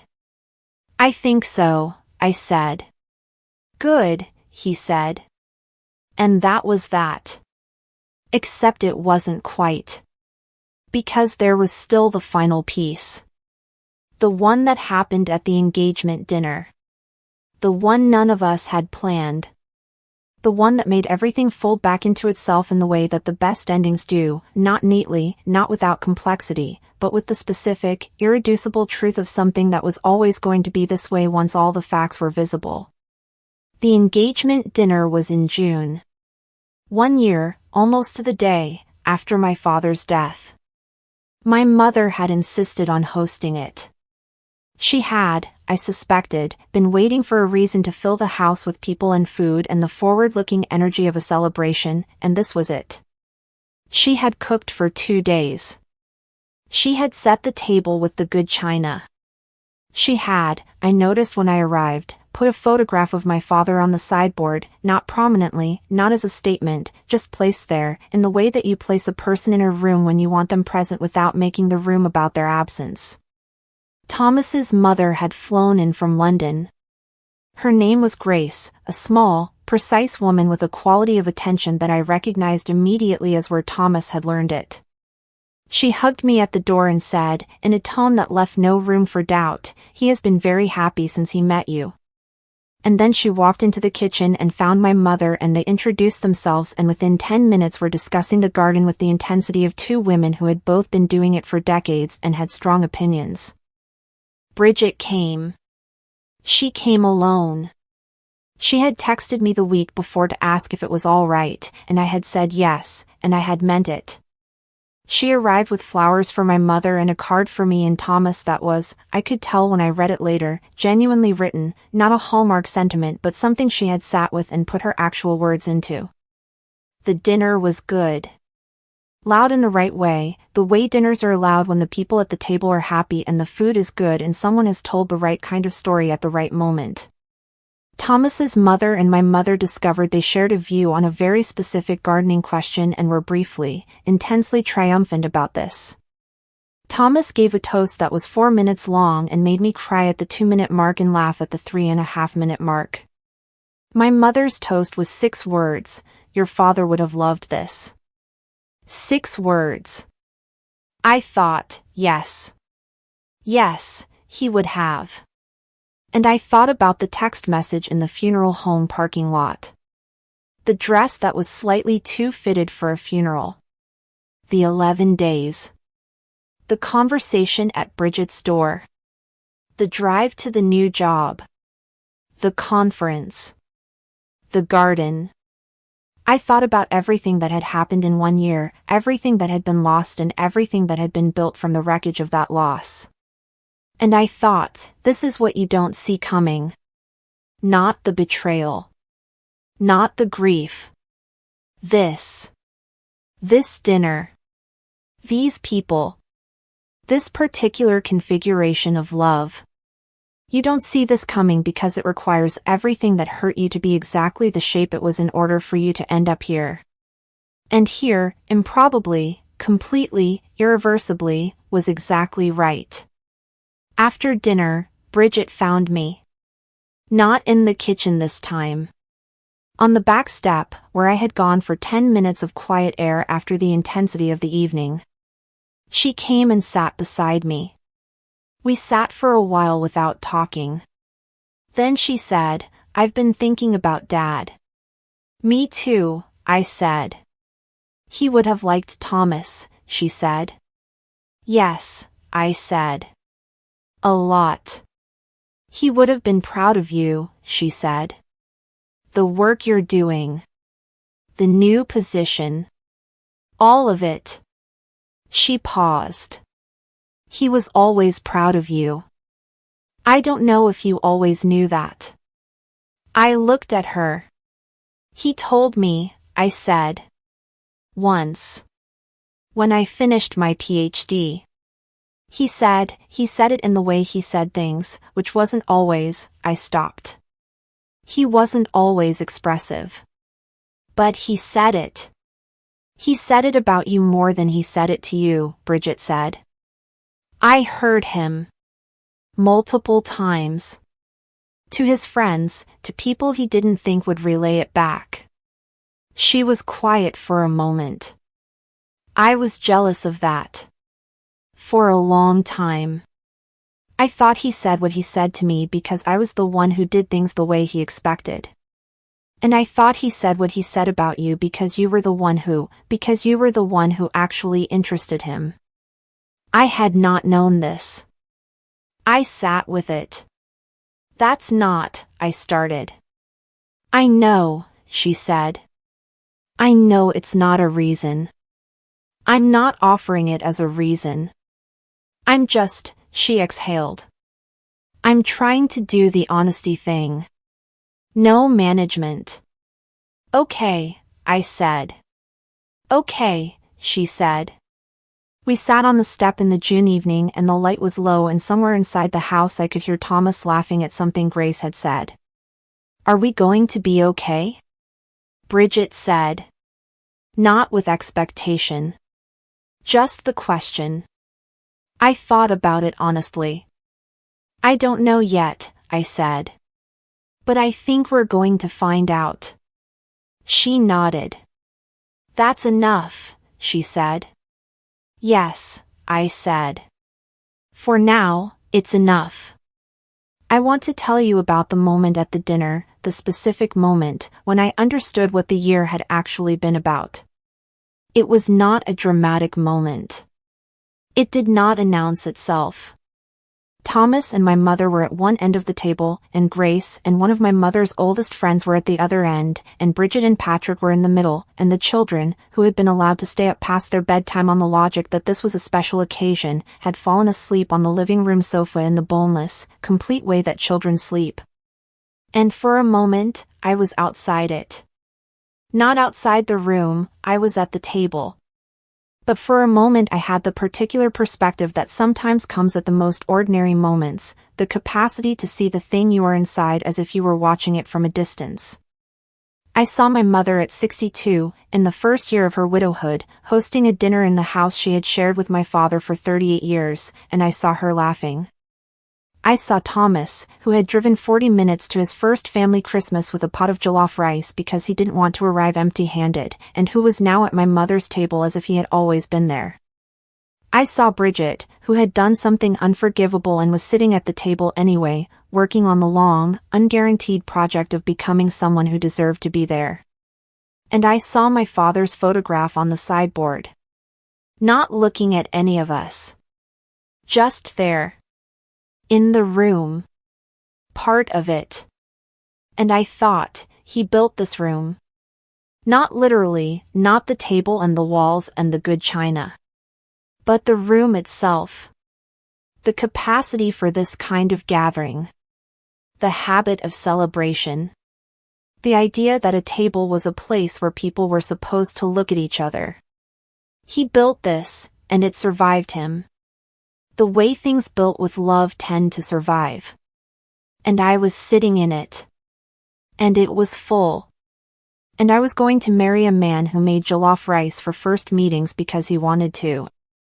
That was the twist. Not a revelation. Not a confrontation.